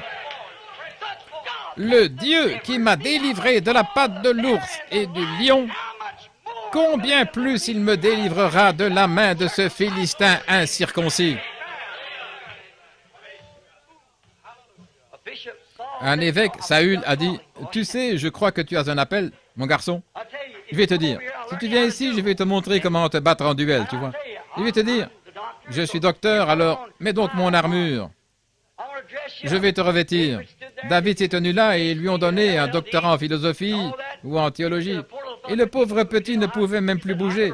Il ne savait pas comment. Il a dit, « Je ne suis pas habitué à ça, cette veste ecclésiastique ne me va pas. Débarrassez-moi de ça. Laissez-moi y aller avec ce que Dieu m'a donné pour m'aider. » C'est-à-dire la foi dans la puissance de Dieu. Et il ne s'est pas appuyé sur sa propre intelligence. Il ne s'est pas appuyé sur ce que quelqu'un d'autre avait dit. Il s'est appuyé sur la foi. En effet, il savait que si Dieu l'avait délivré de la patte de l'ours, combien plus il le délivrerait de ce Philistin. Eh bien, si Dieu vous a aimé assez pour vous retirer du péché et pour vous remplir du Saint-Esprit, qu'est-ce que vous avez, pauvres faiblards, partout dans le pays? Ne va-t-il pas vous délivrer à plus forte raison de votre affliction, puisqu'il a promis de le faire? C'est la parole de Dieu qui le dit. Il le fera, certainement. Il l'a délivré de sa main. Oh, chacun des prophètes, qu'est-ce qui se serait passé s'ils s'étaient appuyés sur leur propre intelligence à leur époque? Ils ne seraient jamais allés voir les sacrificateurs et les souverains sacrificateurs pour les traiter de murailles blanchies et tout le reste. Ils n'auraient jamais prophétisé contre eux, ils auraient été comme certains de ces prophètes modernes. Ils auraient été d'accord, ils auraient porté de beaux vêtements, étaient dans le palais des rois. Qu'est-ce qui se serait passé si Jean avait essayé de s'appuyer sur sa propre intelligence? Mais il s'est présenté là, il disait un instant, Jean ne prêche surtout pas mariage et divorce. Il est allé devant Hérode et il lui a dit, il ne t'est pas permis de l'avoir pour femme. Il disait, sais-tu qui c'est? Je m'en fiche de qui c'est. Il ne s'appuyait pas là-dessus. Il disait, mais tu es dans le désert, là, l'association ne voudra pas t'accepter si tu te mets à te conduire comme ça. Il ne se souciait pas de l'association. Il ne s'appuyait pas sur sa propre intelligence, mais sur l'intelligence de Dieu, certainement. Il y a eu un homme qui, lui, s'est appuyé sur sa propre intelligence. Et il s'appelait Judas Iscariote. Oh, je ne vois pas comment il a pu faire une chose pareille. Il avait marché face à face avec Christ, exactement comme Ève l'avait fait au commencement. Il avait vu la confirmation, il avait regardé Dieu en face comme Ève dans la fraîcheur du soir. Ève avait regardé Christ dans la fraîcheur du soir dans le jardin. Et Judas s'était assis dans la fraîcheur du soir dans le jardin de Gethsémane. Et il y a bien des endroits. Et il avait regardé ce même Christ. Il avait entendu enseigner, démontrer ce qu'il était par la parole, confirmer qu'il était le prophète dont Moïse avait annoncé qu'il serait suscité. Il leur avait dit en prenant l'écriture qui il était et tous les détails. Ils avaient vu Dieu démontrer qu'il était bien celui-là. Et ensuite, il s'est appuyé sur sa propre intelligence. Comment a-t-il pu faire une chose pareille? C'est parce qu'il n'y avait rien à l'intérieur de lui au départ. Il n'était pas une semence qui a germé. Il était le fils de la perdition, né de la perdition, et il est retourné à la perdition. Maintenant, remarquons, mais il est parti comme ça, peut-être qu'il s'était fait une idée par son intelligence, peut-être qu'il pensait que Jésus, il avait tant de respect pour lui, bon, il me semble que je pourrais peut-être le vendre pour 30 pièces d'argent. Comme ça, j'aurai de l'argent, je pourrais faire quelque chose avec, et il est capable de se délivrer tout seul. Voyez-vous, il ne savait pas que selon l'Écriture, il avait été suscité pour prendre cette position-là. Et les gens aujourd'hui non plus, ils ne se rendent pas compte que de l'état dans lequel ils sont ordonnés dans cet âge de Laodicée à être dans cet état-là, à mettre Christ dehors. Et lui, il frappe. Il cherche à revenir à l'intérieur, mais sans aucune collaboration nulle part. Il confirme sa parole à l'époque actuelle comme il l'a fait à chaque étape, à chaque époque, et il s'en détourne. Il s'appuie sur leur propre intelligence, voilà tout. Ou peut-être, disons qu'il pensait comme ceci, que s'il vendait Christ pour 30 pièces d'argent, eh bien, qu'il aurait de la communion fraternelle avec certaines des grandes dénominations de l'époque, les pharisiens et les sadducéens. Il a pu se dire, bon, attends un peu, il peut se débrouiller tout seul. Je l'ai vu livrer de grandes batailles, je sais qu'il peut se débrouiller tout seul. Alors aussi bien me faire un peu d'argent, un genre de petit fonds de retraite, comme on dit. Et puis peut-être qu'à ce moment-là, j'aurai la cote auprès des églises aujourd'hui, si je leur livrais, voyez. Mais il s'est appuyé sur sa propre intelligence plutôt que sur l'intelligence de savoir que c'était là la parole de Dieu confirmée. Et il a fait à Jésus exactement ce que les Écritures avaient dit qu'il ferait. Et aujourd'hui, le monde ecclésiastique a mis Christ à la porte en ces derniers jours, et c'est exactement ce que le livre de l'Apocalypse a dit qu'il ferait. C'est l'esprit de Judas de nouveau, sous forme d'église, ayant l'apparence de la piété, mais reniant la parole. C'est exact. Maintenant, oh là là, quel en était le résultat? La mort. Exactement comme pour Ève. Et c'est ce qui se produit chez tous les autres qui cherchent à pervertir la parole de Dieu et qui s'appuient sur leur propre intelligence. Même maintenant, ils vendent, pas pour 30 pièces d'argent, mais peut-être pour devenir, quelqu'un de haut placé avec une expérience de séminaire. Ça ne vaut pas 30 pièces d'argent, mais ils la vendent quand même. Ils vendent l'intelligence qu'ils ont de Dieu pour une chose pareille. Quelle différence avec le grand érudit Saint Paul qui possédait toute la connaissance dont il pouvait se vanter. Mais il a dit, j'ai rejeté tout cela, tous mes raisonnements. J'ai rencontré une colonne de feu un jour que j'étais en route vers Damas. Il a dit, je ne suis pas venu vers vous avec une supériorité de langage, parce que si je l'avais fait, vous auriez mis votre confiance dans la sagesse des hommes. Mais je suis venu vers vous avec la puissance et la démonstration du Saint-Esprit, pour que vous vous appuyiez sur la parole de Dieu. Amen. Il a dit, si un ange du ciel venait vous annoncer autre chose, qu'il soit maudit. Galates 1:8. C'est exact. Non, monsieur, il n'a jamais fait ça. La petite femme au puits, elle était immorale. Mais elle savait que les églises l'avaient excommuniée. Mais elle ne s'est jamais appuyée sur sa propre intelligence. Quand elle a rencontré cet homme au puits, qui lui a dit tous les péchés qu'elle avait faits, elle est allée à la ville en courant. Maintenant, ce n'était pas bien de la part d'une femme d'agir comme ça, d'aller là-bas et de dire quoi que ce soit, parce que c'était une prostituée. Mais quand elle a rencontré Jésus, elle ne s'est pas appuyée sur l'intelligence des gens de l'époque. Elle est allée dire, venez voir un homme qui m'a dit ce que j'ai fait. Ne serait-ce pas le Messie? Elle ne s'est pas appuyée sur son intelligence. Non. La Vierge Marie, quand l'ange Gabriel est venu la voir et qu'il lui a dit qu'elle aurait un bébé sans avoir connu d'homme, ça ne s'était jamais produit. Elle ne s'est pas appuyée sur sa propre intelligence qu'une femme ne pouvait pas avoir un bébé sans avoir un mari.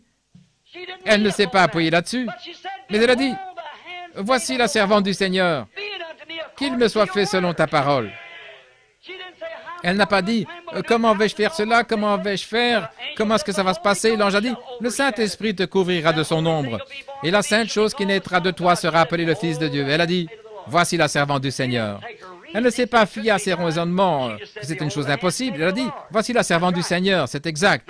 Remarquez.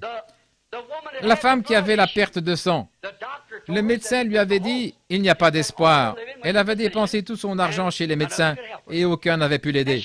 Elle ne s'est pas appuyée là-dessus. Et quand Jésus, elle s'est frayée un chemin dans la foule et elle a dit, « Je crois que si je peux toucher les vêtements de cet homme, je serai guérie. » Elle s'approche donc. Attends un peu là, le médecin a dit que tu ne peux pas te rétablir. Il y avait bien des années qu'elle avait cette perte de sang. Elle s'affaiblissait tout le temps, son état empirait et les médecins l'avaient abandonnée. L'intelligence qu'ils avaient dans son cas se limitait à ça. Mais elle a dit par la foi, il n'y avait aucun passage. Mais elle a dit, si seulement je peux toucher le bord de son vêtement, je serai guérie. Et elle s'est faufilée jusque-là et elle l'a touché. Elle s'est retournée, est allée s'asseoir, Jésus s'est retourné, il a dit, mais qui m'a touché? Il a regardé autour de lui jusqu'à ce qu'il la trouve. Il lui a parlé de sa perte de sang. Et elle a senti à ce moment-là dans son corps, elle n'a pas pu le prouver, mais elle a senti dans son corps que sa perte de sang s'était arrêtée. Elle n'a pas raisonné que si le médecin l'avait condamnée, comment était-il possible qu'elle reçoive de l'aide d'ailleurs? Elle n'est pas allée dans le raisonnement, mais elle est allée dans la foi. Maintenant, la Bible dit qu'il est le grand prêtre aujourd'hui qui peut être touché par le sentiment de nos infirmités. Pas vrai? Ne vous fiez pas au raisonnement. Il a dit, c'est ce qu'il est aujourd'hui. Il est en ce moment même un grand prêtre qui peut être touché par le sentiment de nos infirmités. Le même hier, aujourd'hui et pour toujours. Pensez-vous quand j'étais là, un prédicateur baptiste, que l'ange du Seigneur m'a rencontré et qu'il m'a donné la commission d'aller faire ce que je fais maintenant? Mais mon pasteur a dit, tu as perdu la tête, tu as fait un cauchemar. J'ai dit, vous faites mieux de reprendre ma carte de membre maintenant même. Il a dit, comment toi, qui n'as même pas fini l'école primaire, tu vas prêcher dans le monde entier? Comment vas-tu prier pour des rois et des potentats alors que tu ne sais même pas employer une bonne grammaire? Je ne mettais pas ma confiance dans ma grammaire. Je ne mettais pas ma confiance dans aucune capacité personnelle. J'avais reçu une commission. Alléluia. Je ne me suis pas fié à des raisonnements. Si j'avais écouté les raisonnements, probablement que des milliers de gens seraient morts il y a des années. Mais j'ai porté un message exactement comme il l'avait dit tout autour du monde. Et par la grâce de Dieu, je repars. Pas par le raisonnement, mais par une commission. Alléluia. Je ne me suis pas appuyé. Vous dites, vous avez 55 ans, même si j'en avais 95, ça n'a absolument rien à voir. Il est toujours le même Dieu qu'il était avec Abraham. Oui, monsieur, ne vous appuyez pas sur votre propre intelligence. Et après que le signe est allé de l'avant, quand la voix a suivi, les églises se sont mises à me rejeter et à me fermer leurs portes à cause de la doctrine, alors qu'aucun n'ose se tenir devant moi pour me dire qu'elle est vraie ou fausse. Je défie n'importe lequel. Oui, ce n'est pas pour faire le malin, mais je sais où j'en suis. C'est vrai. Qu'est-ce qu'ils ont fait? Qu'est-ce qu'ils ont fait? Ils ont fermé toutes leurs portes. Et maintenant, qu'allez-vous faire? L'autre jour, j'étais là sur la montagne. Je disais, Seigneur, je n'ai qu'une porte ouverte autant que je sache. C'est à Phoenix, en Arizona. C'est la seule. Et comme je descendais de la montagne aussi clairement que jamais, il a dit, que t'importe, toi, suis-moi. Pas sur ma propre intelligence. Je m'appuierai sur sa promesse. Oh, les amis, ne vous appuyez pas sur les raisonnements. Et criez-vous alors, comme dit Prophète autrefois, que tous acclament la puissance du nom de Jésus, que les anges se prosternent devant lui, apportez le diadème royal et couronnez le Seigneur de tous. Couronnez-le, lui, Seigneur de tous. C'est exact. Ne vous appuyez pas sur ce que vous pensez, sur ce que quelqu'un d'autre pense. Par la foi, acceptez la promesse de Dieu. Voulez-vous le faire? Maintenant, il ne s'agit pas de savoir si quelqu'un d'autre l'a fait ou ne l'a pas fait, mais qu'en est-il de vous? Que ferez-vous de ce Jésus qu'on appelle le Christ, qui se fait connaître aujourd'hui de la même manière qu'il l'avait fait à cette époque? Croyez-vous en lui? Prions. Seigneur Jésus, Roi des rois, Seigneur des seigneurs, Dieu des dieux, Dieu de tous les potentats, le premier, le dernier, l'alpha, l'oméga, le commencement et la fin, l'étoile brillante du matin, la rose de Saron, le lys de la vallée, la racine et la postérité de David. Viens, Seigneur Dieu, le même hier, aujourd'hui et pour toujours. Bénis cette assemblée de gens, Seigneur, ce qui va commencer demain. Nous avons eu quelques réunions ici, et tu nous as bénis. Tu t'es fait connaître à nous. Je te prie, ô Dieu, de continuer à te faire connaître à nous. Bénis-nous ce soir. Aide-nous maintenant. Nous sommes un peuple dans le besoin. Et Seigneur, tu sais que je n'aime pas reprendre les gens. Mais comment faire taire cette chose sacrée qui brûle en moi? Je n'aime pas faire ça, Seigneur. Tu connais ma vie, mon cœur. Je dois le faire. Aussi, je te prie, ô Dieu, de m'aider à le faire. Donne-moi seulement la grâce et que je ne m'appuie jamais sur ma propre intelligence, mais que je m'appuie sur ta promesse. Au nom de Jésus, Amen. Je voudrais que vous soyez tous très respectueux pendant quelques minutes. Dans cette assemblée, sans doute qu'il y a des hommes et des femmes qui sont malades. Combien ici sont malades et affligés? Levez la main, dites simplement, « J'ai besoin de Dieu ». Levez simplement la main, « J'ai besoin de Dieu ». Je ne connais pas un grand nombre de personnes. Je connais les trois garçons qui sont assis juste ici. Je connais M. Dow et sa femme qui sont assis là. Je pense que c'est Sœur Moore ici, je ne suis pas sûr. C'est ça, Sœur Moore? À part ceux-là, je pense que c'est tout. Frère Mike sur l'estrade. Et c'est pour autant que je sache, d'après ce que je vois. Mais le Père Céleste qui a promis, et qu'en ce jour-ci, qu'il confirmerait ce qu'il est dans cet âge-ci exactement de la même manière qu'il avait fait à Sodome. Est-ce qu'il l'a promis? Qu'il se manifesterait. Croyez-vous cela? Maintenant, si vous voulez prier, et par la foi, ne cherchez pas à raisonner, comment puis-je le toucher comme grand prêtre?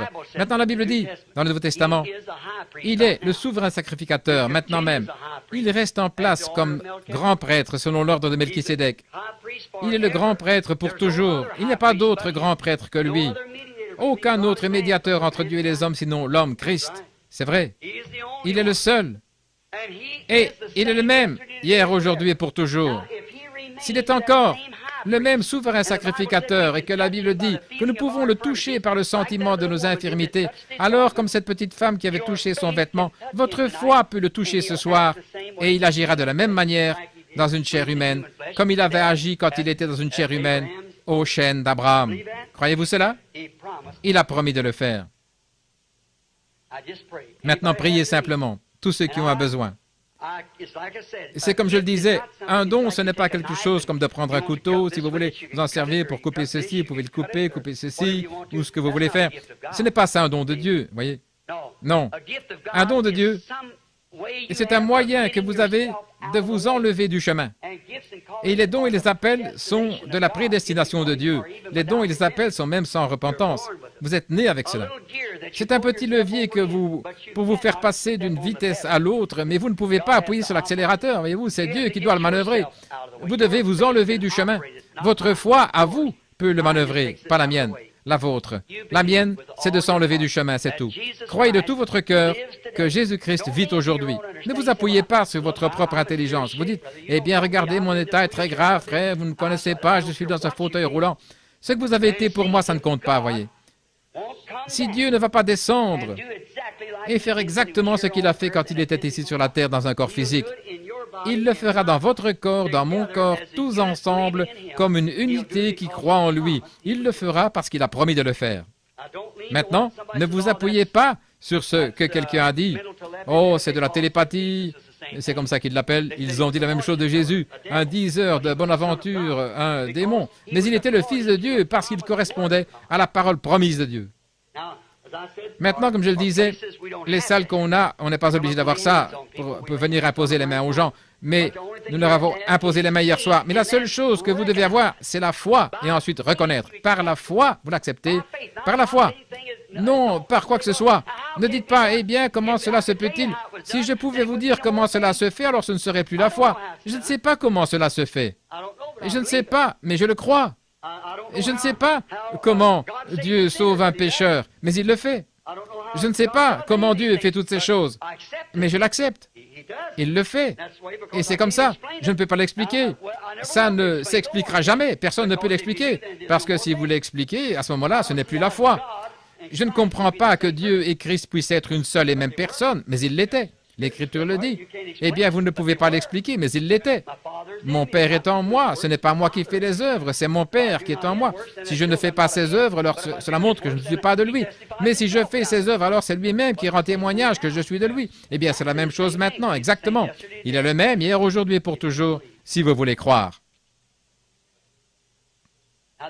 Maintenant, il y a un homme assis juste ici devant moi. Il a les cheveux foncés. Il porte une montre au bras, un costume foncé, il porte des lunettes. Si vous regardez ici, vous le verrez assis, là, les yeux fermés, il prie. Je ne connais pas cet homme. Le Père Céleste sait que je ne le connais pas. Mais je vais juste m'occuper de lui un petit instant, parce qu'il semble être tellement sincère, assis là. Depuis que j'ai fait mention de cela, cet homme a simplement fermé les yeux et il s'est mis à prier. Cet homme est un inconnu pour moi. Là, vous voyez mes mains. Je ne le connais pas. Dieu connaît cet homme. Et il peut me révéler, si cette promesse de la Bible est vraie, il peut me révéler la raison pour laquelle cet homme a les yeux fermés et pourquoi il prie. Croyez-vous ça? Le croyez-vous, monsieur? Si vous voulez bien ouvrir les yeux, vous assis juste ici, regardez ici. Croyez-vous ça? Maintenant, vous savez que je ne vous connais pas. Nous sommes étrangers l'un à l'autre. Mais Dieu vous connaît. Il s'est mis à pleurer, là. Il verse des larmes. En effet, je peux lui dire tout de suite que Dieu va exaucer sa demande. Voyez-vous? Parce que c'est ce qui vient de le toucher, cette lumière. C'est passer des lumières à des ténèbres à la lumière. Maintenant, cet homme, il prie pour quelqu'un d'autre. Il s'agit de ce petit garçon qui est assis ici près de lui. C'est son fils. C'est exact. Maintenant, ce petit garçon, il souffre d'un problème d'estomac et aussi quelque chose aux intestins. C'est exact.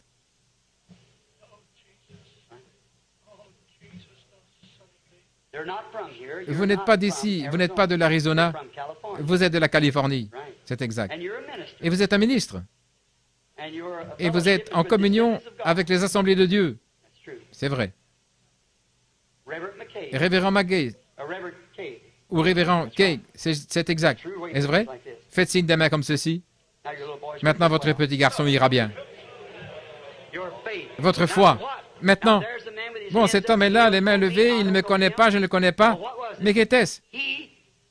Il a touché le souverain sacrificateur. Maintenant, voyez-vous, il n'a pas pu s'appuyer sur sa propre intelligence. Maintenant, ce qu'il doit faire, ce qui reste à faire, il doit croire que ce qui lui a été dit, c'est la vérité, parce qu'il sait qu'il ne me connaît pas. Tenez, il y a une femme assise ici devant moi, elle aussi, elle a la tête inclinée. Elle souffre d'un cancer. Elle aussi, elle vient de la Californie. J'espère qu'elle ne le manquera pas. Mademoiselle Adams, c'est votre nom? Je ne l'ai jamais vue de ma vie.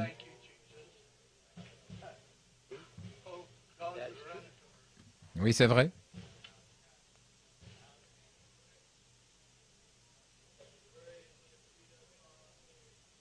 Il y a une dame assise au fond ici, je peux la montrer simplement du doigt, mais je vois une lumière au-dessus d'elle. Elle a des ennuis sérieux. Une chose, elle a mal au cou.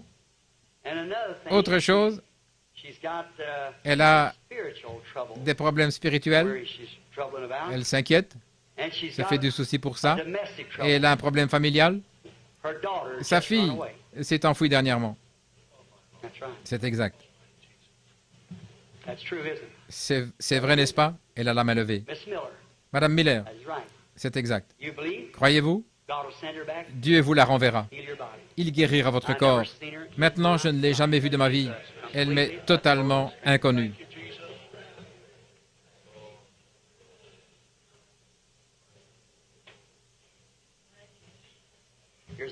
Il y a une dame assise ici dans l'auditoire. Elle n'est pas d'ici. Elle aussi est de Californie. Elle a un cancer. Et c'est un cancer du sein.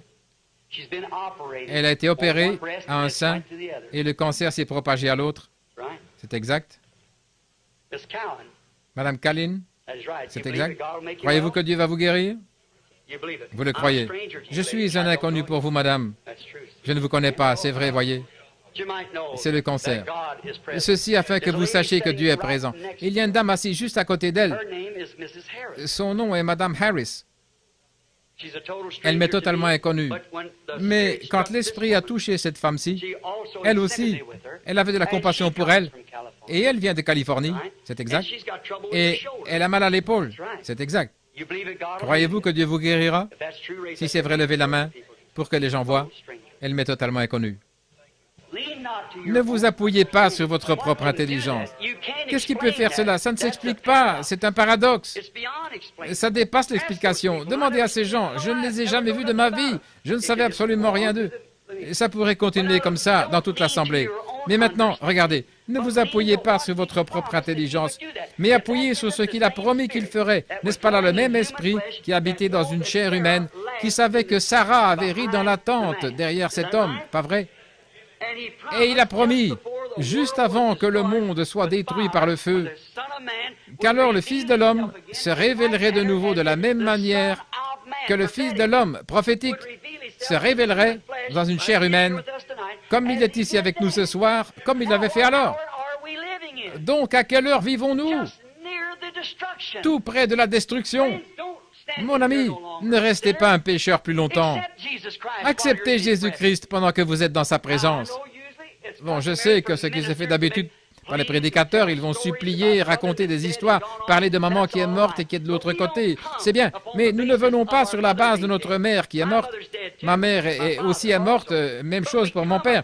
Mais nous venons intelligemment, en l'acceptant sur la base de ce que Dieu s'est manifesté en Jésus-Christ pour ôter les péchés du monde.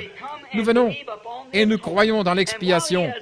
Et maintenant qu'il a confirmé sa parole, peu importe l'église où vous allez, méthodiste, baptiste, catholique, presbytérien ou pas d'église du tout, si vous admettez que vous avez reçu une compréhension différente, que vous savez que vous n'êtes jamais vraiment né de nouveau, mais que vous le désirez et que vous désirez l'accepter maintenant, la promesse maintenant, vous ne serez peut-être pas rempli tout de suite, mais vous serez rempli alors que les réunions se poursuivront. Si vous voulez l'accepter sur cette base-là, voulez-vous vous lever? Je vais prier pour vous, tous ceux qui sont ici. Ne vous appuyez pas sur vous-même en disant « j'ai parlé en langue ». Ça n'a absolument rien à voir. Je crois aussi au parler en langue, mais j'ai vu des sorcières, des démons et tout le reste parler en langue et interpréter. C'est vrai. Demandez aux missionnaires ici. Frère Krish, tu sais que c'est vrai. Je les ai vus parler en langue et boire du sang dans un crâne humain, invoquer le diable. Certainement. Je les ai vus poser un crayon par terre qui s'est soulevé et a écrit en langue inconnue. Et le sorcier qui se tenait là, le sorcier en a donné l'interprétation. Alors le parler en langue, ce n'est pas le signe que vous avez le Saint-Esprit. Et si vous parlez en langue et que vous niez cette parole, il y a quelque chose qui ne va pas quelque part. C'est vrai. Ne vous appuyez pas sur votre propre intelligence. Quelqu'un dira, eh bien, j'ai crié, moi aussi. Mais ne vous appuyez pas là-dessus.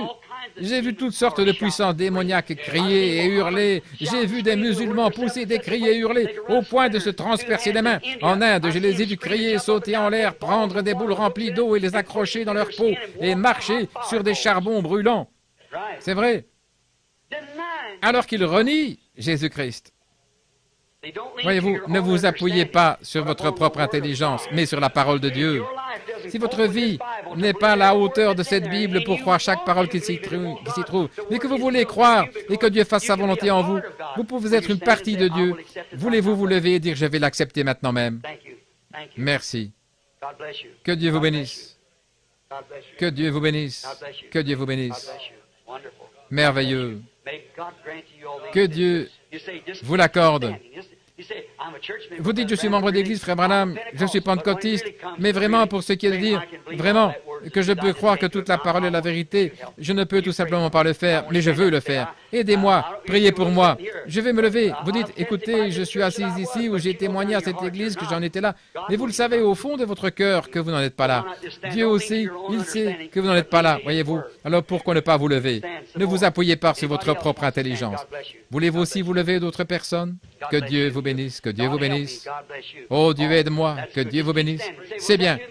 Continuez simplement à vous lever. Vous dites, est-ce que ça va me faire du bien? Levez-vous une fois, vous verrez. Soyez vraiment sincère. Je veux, frère Branham, je veux marcher droit. Bon, je ne dis pas de quitter votre église. Non, restez là, à l'endroit où vous êtes. Mais soyez une personne vraiment remplie du Saint-Esprit dans cette église-là, c'est tout.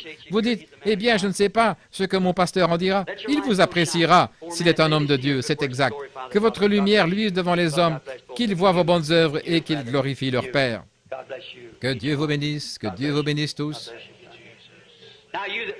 Maintenant, vous qui êtes levés, si vous vous sentez mieux après vous êtes levé, levez donc la main pour faire savoir aux autres que vous vous sentez mieux après vous être levé. Voyez-vous, toutes les mains. Vous êtes sincères, vous vous levez pour dire, je vais rendre témoignage. Celui qui se tiendra pour moi ici, je me tiendrai pour lui là-bas. Celui qui aura honte de moi ici, devant les hommes, j'aurai honte de lui devant mon Père et les saints anges. N'ayez pas honte de lui. Ne vous appuyez pas sur votre propre raisonnement, mais appuyez-vous sur la parole de Dieu. Celui qui me confessera devant les hommes, je le confesserai devant mon Père et les saints anges. Y en aurait-il d'autres avant de prier? Alors courbons la tête. Que Dieu vous bénisse, sœur, bien sûr, que Dieu vous bénisse. Est-ce qu'il y en aurait un autre là pendant que nous avons la tête inclinée? Que Dieu vous bénisse. Il y en a encore qui se lèvent. Attendons un instant. Que Dieu vous bénisse. Vous dites, est-ce que ça signifie quelque chose de dire que Dieu vous bénisse? C'est ainsi que je prononce mes bénédictions sur vous. Que Dieu vous bénisse.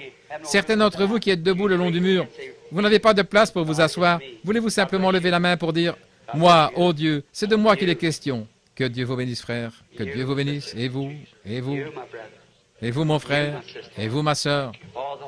Oh, le Saint-Esprit se déplace avec tellement de douceur sur l'auditoire. Pouvez-vous le ressentir? Que Dieu vous bénisse, jeune homme ici sur l'estrade. Que Dieu vous bénisse au coin là-bas. Que Dieu te bénisse, jeune homme. Oui.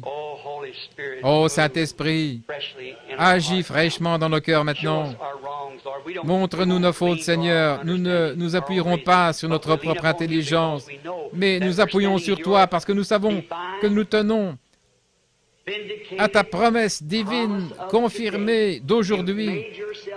Tu t'es fait connaître au-delà de tout raisonnement.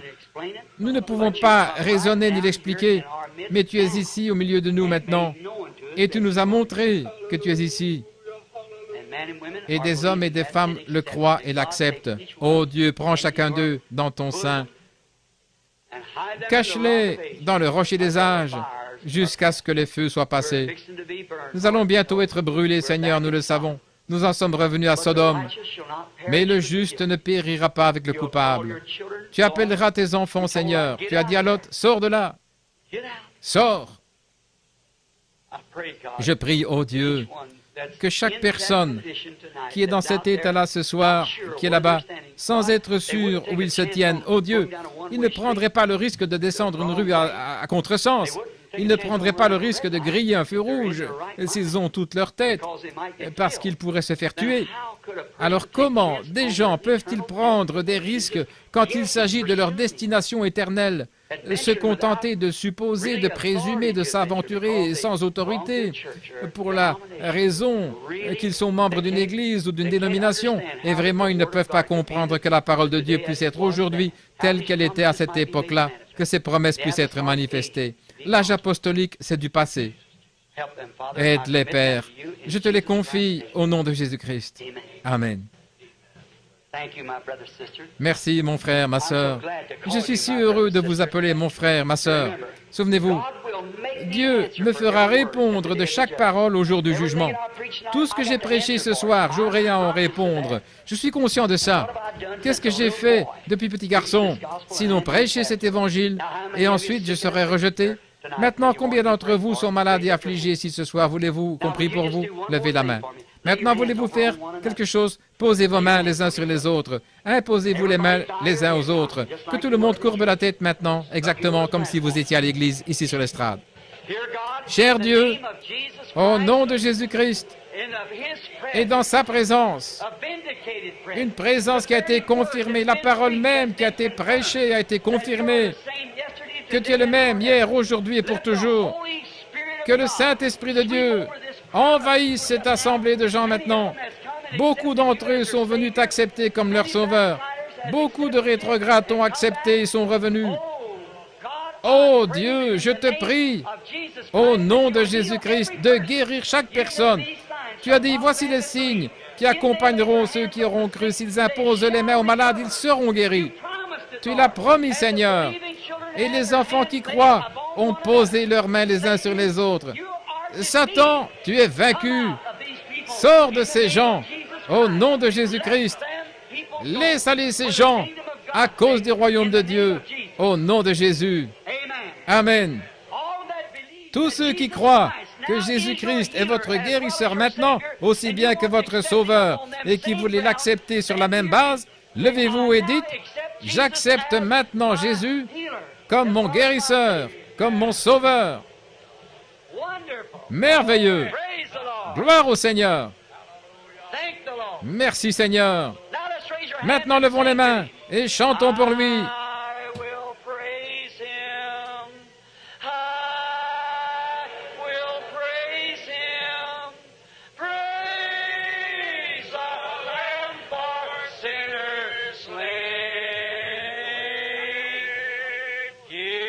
Je le louerai, je le louerai. Je louerai l'agneau immolé pour les pécheurs.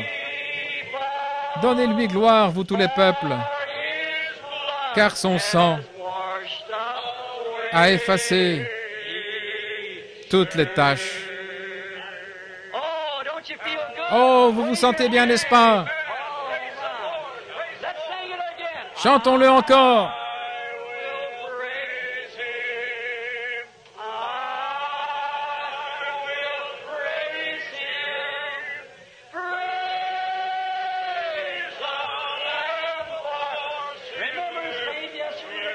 Souvenez-vous, cet agneau est le même hier, aujourd'hui et pour toujours.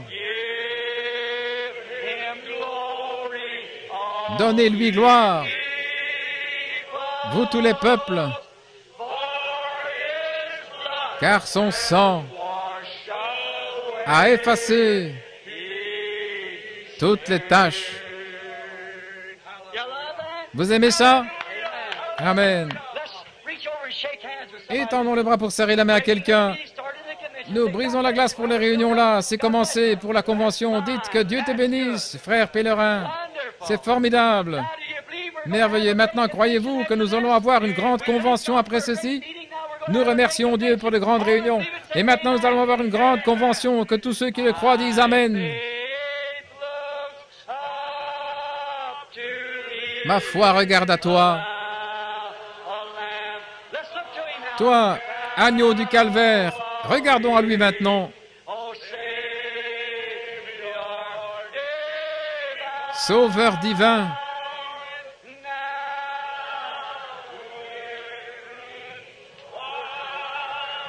Écoute ma prière.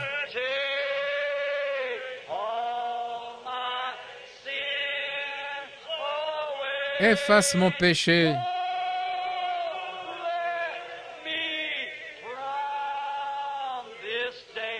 Oh, que je sois dès ce jour être entièrement à toi.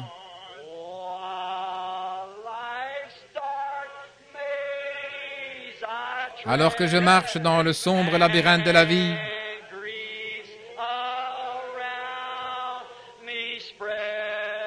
entouré de douleur, ô toi, sois mon guide.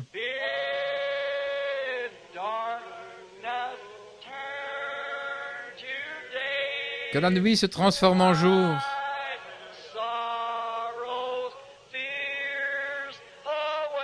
Viens essuyer mes larmes.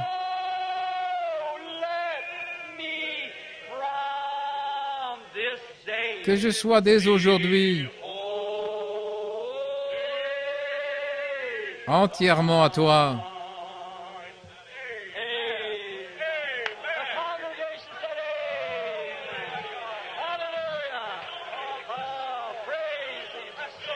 Oh, louez-le!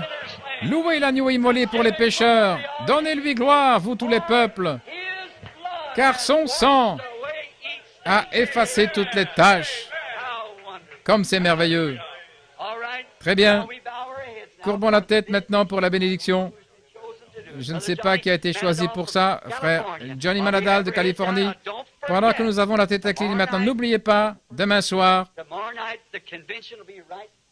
la convention se passera ici même, dans cette salle, à 7h30. Que Dieu vous bénisse. Avez-vous apprécié la présence de Dieu? Courbons la tête maintenant pendant que frère Johnny termine la réunion.